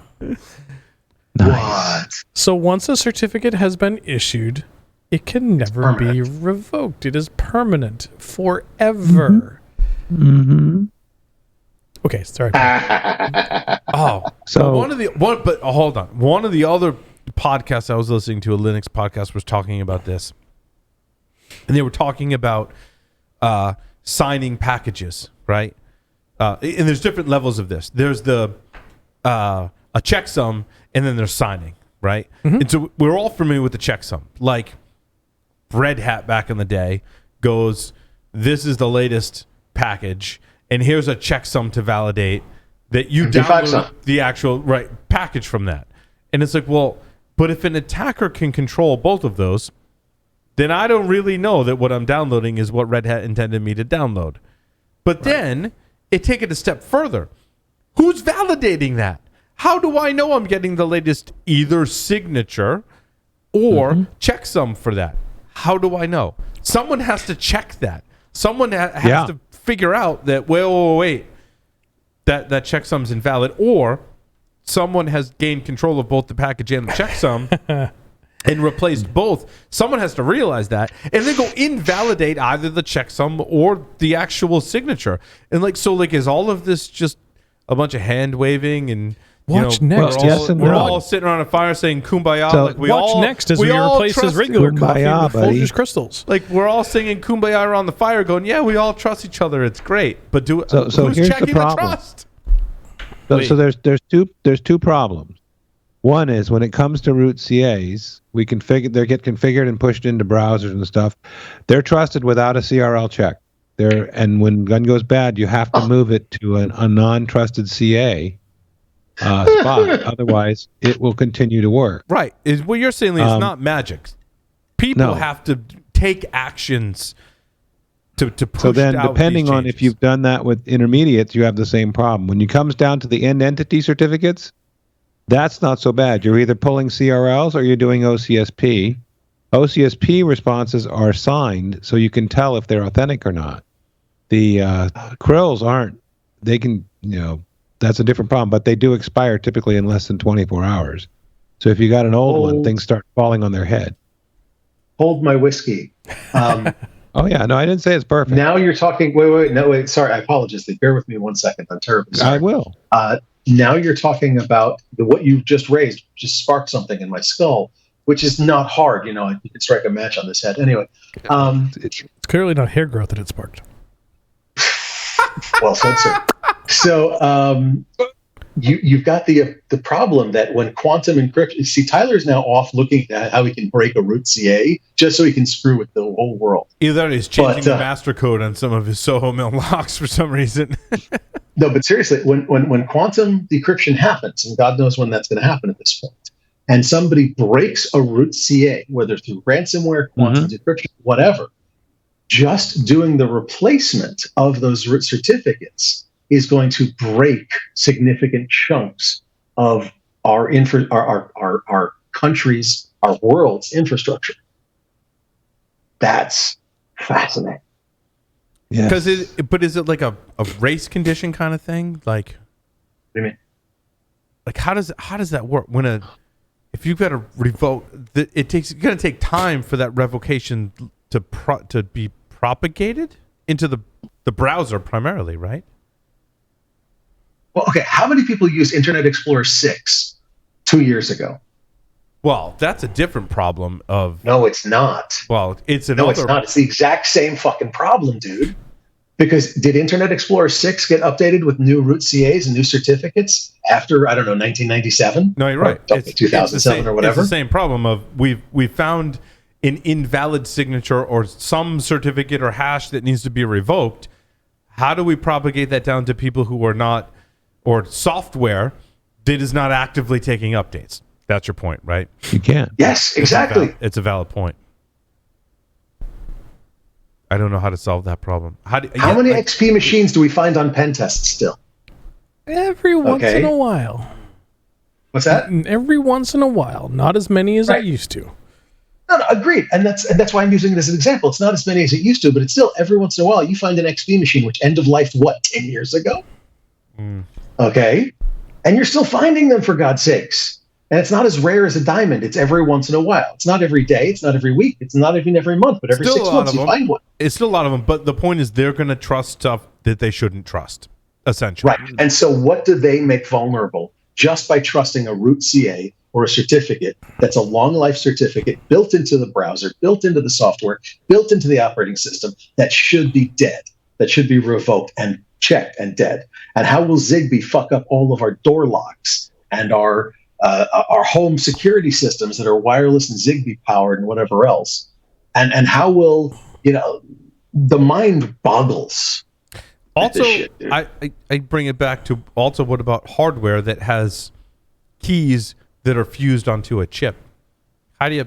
How many infusion pumps? Right, but what happens if the holder of that key becomes compromised and now part of that key system, if you will, has been fused onto boards and hardware. Oh my Not just God. in computers Paul. or laptops, but embedded devices as well. What happens then? If only there was a firmware company that could simulate these kinds of issues and situations and could build out predictions of what would happen if, say, Entrust had a bad certificate or was compromised. I mean, that wasn't meant to be a plug for Eclipsium, but I think underscores a real, like, how deep this problem goes. It's not just the hardware problem that I mentioned, but it's all systems, software, and hardware that trust certificates and or hashes or whatever, right? And you need to revoke those, and they're not implementing that revocation. That could be like a really huge, like when people ask the question, what keeps you up at night? What are some of the major problems in information security today? I think we just hit on a really, really big one. This is a life and health issue, or health and safety issue, as they say in the UK. Yeah. This will kill people. When there is an infusion pump that only has root CAX in it, because that was like, hard coded into the sucker when it was built, and that CA dies, and so the entire hospital kills that CA across the browser. Their IT team is fantastic, rolls it out that night, and every infusion pump cannot get information back and forth because they no longer have a secure channel to do so. Mm-hmm. And due to HIPAA, they're mandated for a secure channel, so they shut down. This is going to kill people. Did you guys listen to the latest Darknet Diaries episode? No. The title is Ed. Guess who Jack interviews on this episode? Is it Ed Scotus? It is Ed Scotus. Yeah. Ed tells a story. I guess I have to spoil it now. I'm telling you, spoil it a little bit, but it was kind of one of those pinnacles. Teaser, not a spoiler. Teaser. There's how do I say this without giving away? In any case, if you want to listen to the episode, like, skip over this part. And Ed, I believe, has told us this story, and we've probably heard this story. We've probably regurgitated this story on the show. But I think it's exemplary of some of the things we're talking about now. When Ed was doing a penetration test against a hospital, compromised the system.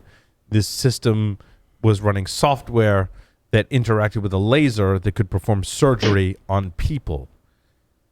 And found out that when they had exploited this system, that during that time frame, this particular system was performing surgery on an actual person. Now, fortunately, that person was not hurt. There was no incident there, but underscores this point of where Josh was taking, you were taking this, Josh, was like there could be significant impacts in the real world, and that was one of those one of those times.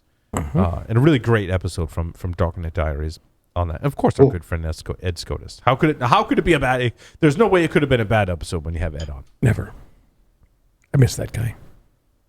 We need to bring him back. I know. I need to see him in person. We do. I was thinking that I was listening to this episode. I'm like, it's so nice to hear Ed's voice. We need to. Yeah. Props to you, Ed. Cheers. Yeah. Now I got to go listen to that episode. Great episode. Yep. And boy. Oh, right. And on also, but Josh, also you mentioned quantum encryption. Yep. Senators have introduced the quantum encryption preparedness law. This caught my attention because I'm like, I got to see what they come up with here, right? And so the law, I mean, you read the title and you're like, okay, what story is this? My story number 10. Okay. You read the title and you're like, okay, like I get this. Like we know it's coming.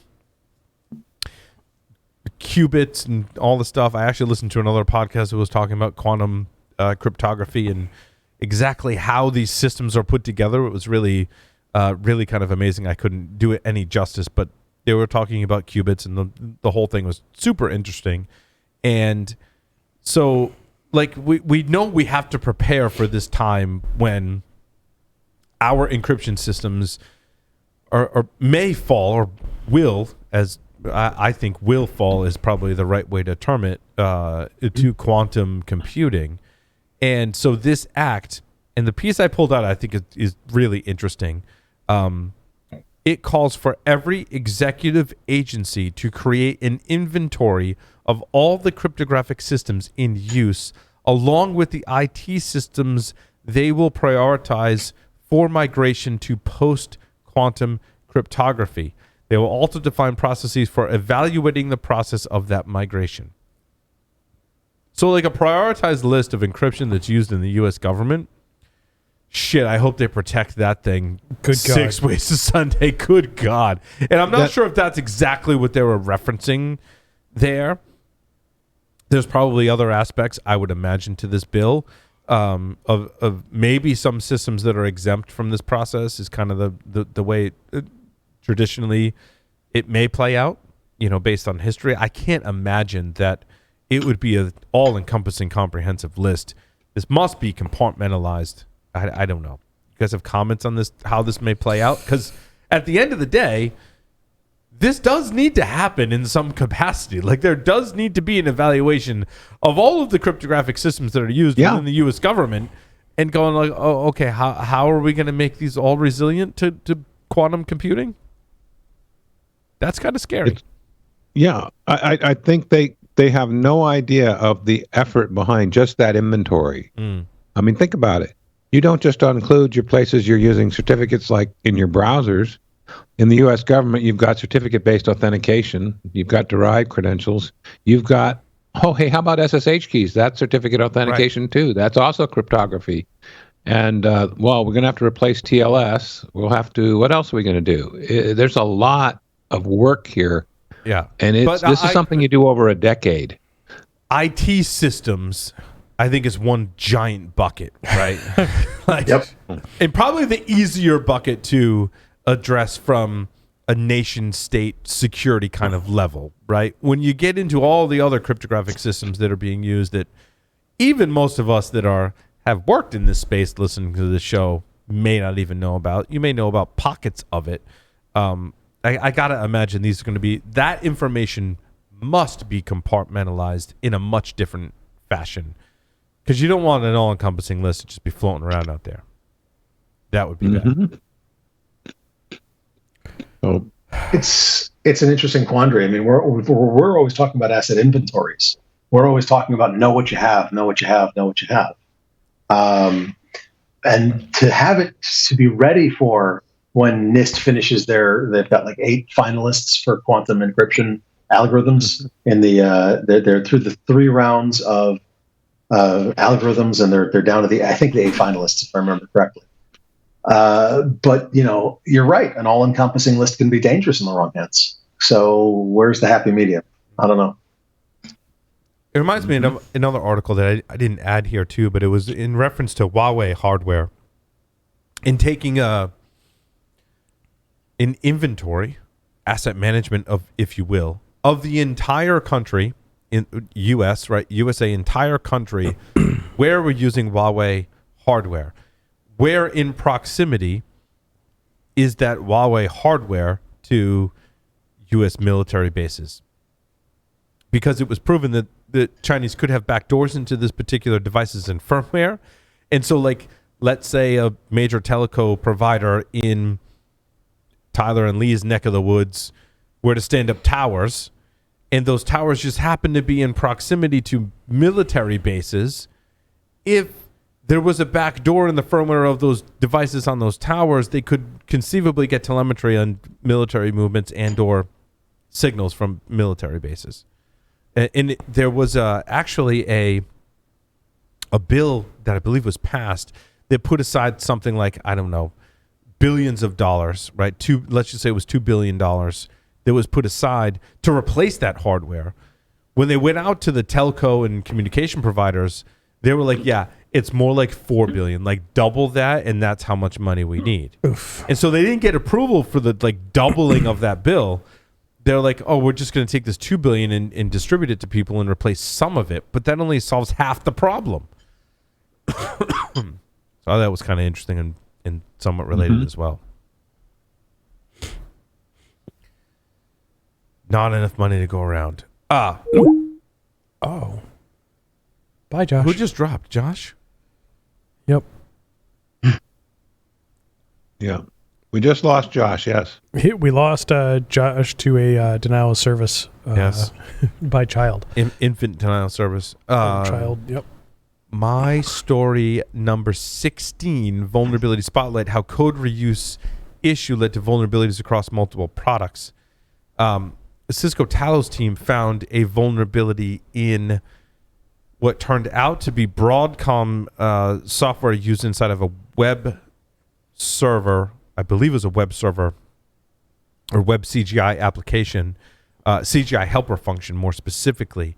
And they traced it down, and they figured out there was some comments in the source code that 2005 Broadcom Corporation produced this code that had a vulnerability. And you can read the nitty-gritties of the vulnerability in the article. But the particular device, what's interesting is the particular device that they were testing was vulnerable to this, like on the back end, but the front end was filtering out the URL structure they needed to exploit it. But they took that original code from Broadcom and used, what was it called? The GitHub searching engine, I believe, was the one used in this one. They basically found other projects that were using this particular software and were able to like exploit the vulnerability. And they traced, so basically, as we've seen, Larry, in embedded systems, that there's a lot of code reuse. So it turns out like a bunch of other folks used this vulnerable code from Broadcom, even though the device they were testing had some mitigations against it. They went to DDWort revision 32270 to revision 48599. Specially crafted HTTP requests can lead to memory corruption, and was like, they're actually vulnerable to this because they used that code. Asuswort firmware had this particular vulnerability. Ardu Pilot AP Web had this vulnerability, and they found 4 different projects that got 4 to 5 different CVEs because they were using this shared code. And that was awesome. It's a memory corruption vulnerability in the HTTPD's unescaped function of fresh tomato. I don't think that's related to tomato software. This was from Broadcom reusing that module. Fresh tomato. Code reuse. What was interesting, it wasn't in the device they were testing, but they were like, what else uses this software? Turns out 4 things. 4 things use that software. Craziness. What I thought was interesting is when they was describing, for example, they always assumed there were 2 characters after this % in an escape URL. Correct. And I could just see a developer saying, well, who would do it wrong? Right. Why would anyone specially craft that request? Yeah, I mean, and it was probably far enough long enough ago that it was written that actually was a semi-valid argument. But I can just hear it in my head, and it, obviously they won. But I often find that to be the case. Lee, to your point, right? Like this code, the copyright is 2005, as they describe in their post, right? Mm-hmm. Once someone writes code that works on one of these small embedded or IoT devices, that code gets reused. One of the tweets I sent out was a quote I found somewhere that said, firmware is just software that's inconvenient to program. Mm-hmm. That's applicable. That's really funny. But it's also true and applicable to this situation, because once someone writes code for one of these embedded systems, again, it's inconvenient to program, right? Mm-hmm. Small memory spaces, weird processors, right? Like the whole environment is tricky. You're not on an x86-64 based CPU, right? Like you're on this really small device, and so once someone gets code that works, that code gets reused. Yep. And that code could have vulnerabilities, but it keeps getting reused because it's inconvenient to program. Honestly, I was in college in around 1994 to 1998, maybe a little later. But one of the first lessons that I learned in my C programming class and a few others was that all good programmers reuse code. Mm-hmm. So that goes back to the 1960s at MIT, and I've given this example before. It's pertinent to this conversation. Even before you and I learned programming in school, in the 1960s on mainframe-based computers, when it was all punch cards, the shared code, you would write software on a physical punch card, and if it worked really well, or maybe not, if it worked, right, You take those punch cards and you stick it in a drawer. And if the next person came along and needed to write some software that had to have the same functionality as you wrote, they would literally go into the drawer and pull out your punch cards and use those as part of your program. So like, code reuse has been in existence since software existed, right? Lee can speak to this firsthand. Lee can speak to that firsthand, right? Yes, I can. I most definitely reused code I wrote and others wrote when I was working on punch cards and beyond. Although I was thinking about not that many years ago, although it's probably longer ago than I thought, when I had developers telling me, before I write a line of code, I go search the internet for something similar if I can already use it. And this isn't just for small systems. This is for anything. I see you also program in Stack Overflow. Yes. Well, this actually may predated Stack Overflow, though, if I remember. Sure. So it doesn't invalidate the Stack Overflow copy. Nope. To add some more background to Paul, you mentioned Fresh Tomato. So Fresh Tomato is an update allegedly to Tomato. Oh, interesting. Which was written by Jonathan Zerat. It's been developed through the years by open source community. Fresh Tomato is the current most up-to-date fork of Tomato and has about 4 to 5 releases a year. So it's, quote, a fork of Tomato.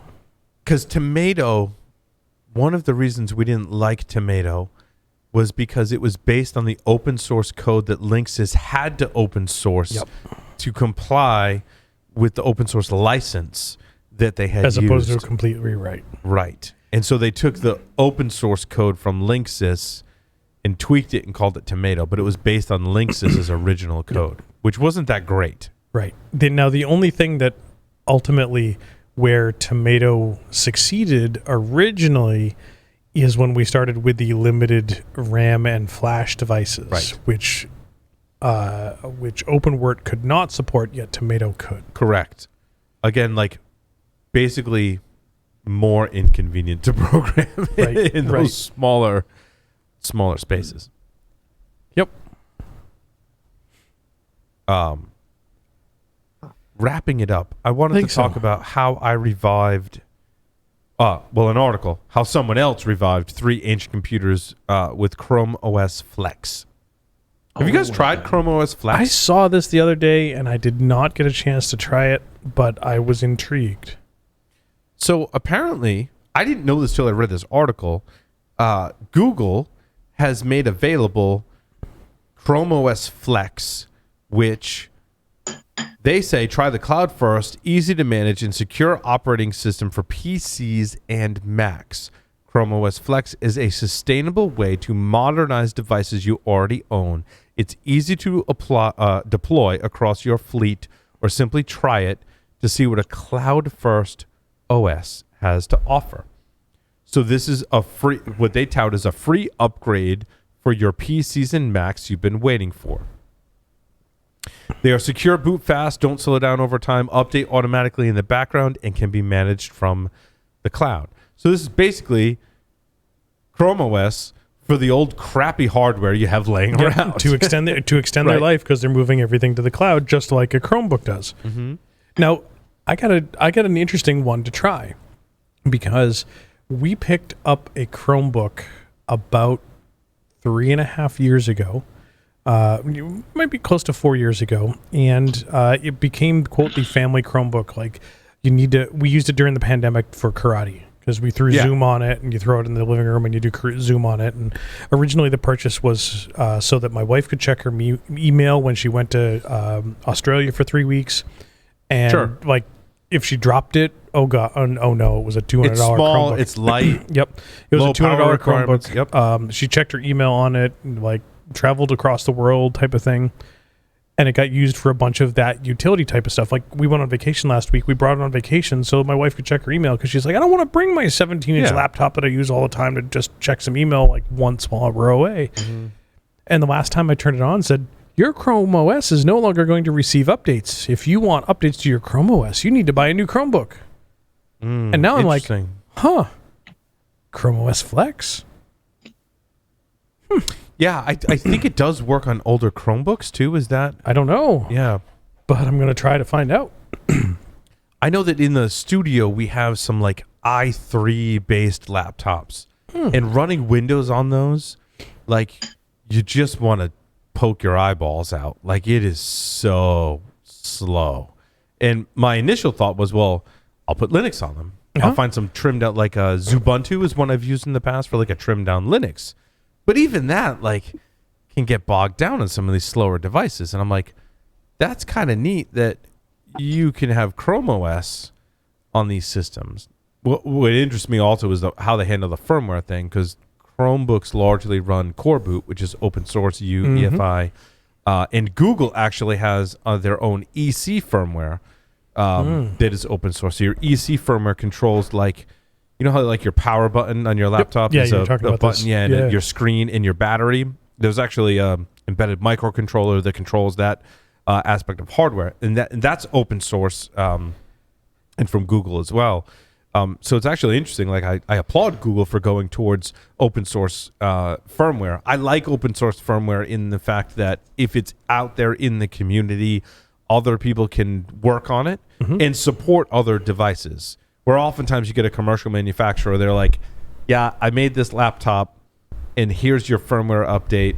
And then, like, we're making a new laptop, so therefore we're not going to make any more firmware updates for the older laptop. Right. Which is where I like the open source alternative to go, maybe I'll get firmware updates in Core Boot or, you know, open source EC firmware, because they want to kind of backport and keep alive some of these older laptops. That begs the question, how long do you want to keep your what's a reasonable expectation for keeping your laptop to keep these things, you know, up to date? You know, I'm thinking about this, and you're saying this old stuff, and I'm like, I got a whole bunch of old stuff, and I weeded out a bunch of old stuff recently that would have been fun to test this with. But now I think about it, I'm like, I still have a whole bunch of old stuff. It's just not as big as a laptop. Like, this would be killer if they ported this to ARM. Yeah. And it could run on a Raspberry Pi. That would be a really cool port of this. I agree, Larry. Wow. Or even mobile. Like all those mobile phones that sit around doing nothing. Yep.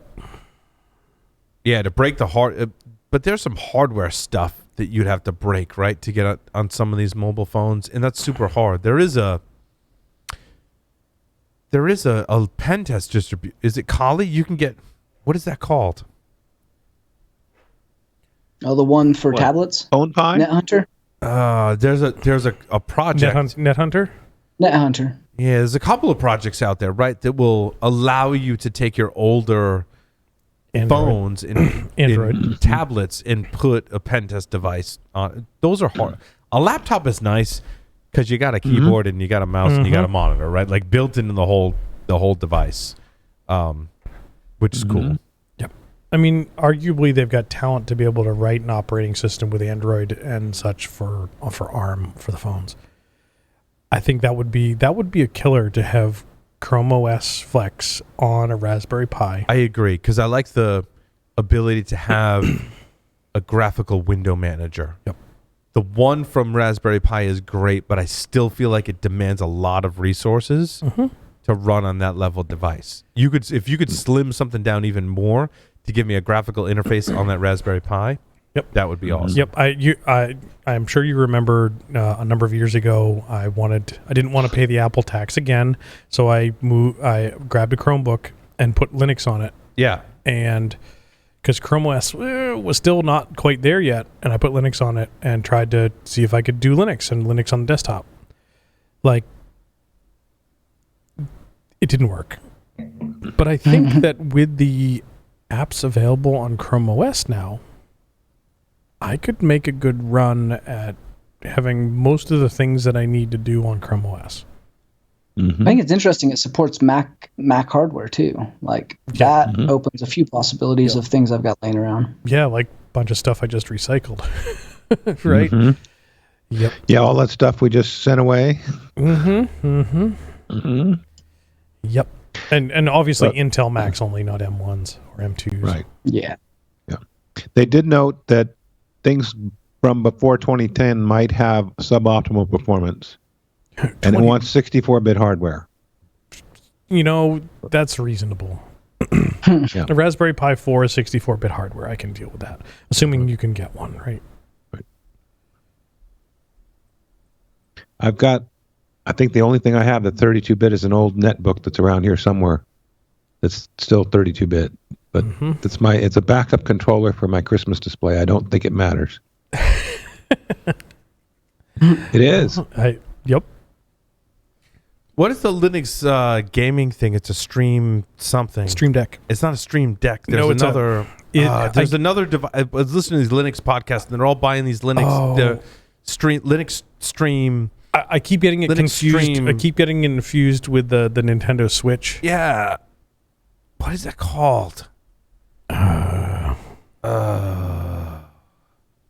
Steam Deck. Steam Deck. There you go. Thank you. It's a Steam Deck. What is the Steam Deck thing? Now we're on these like weird Linux devices. Yes, it's a gaming device that's based on Linux. You run Linux on it and you can play games on it. It's a Steam Deck. I keep getting confused with a Stream Deck. It's a Steam. Deck, yeah. It's a Steam Deck. Yes, and it's from Steam.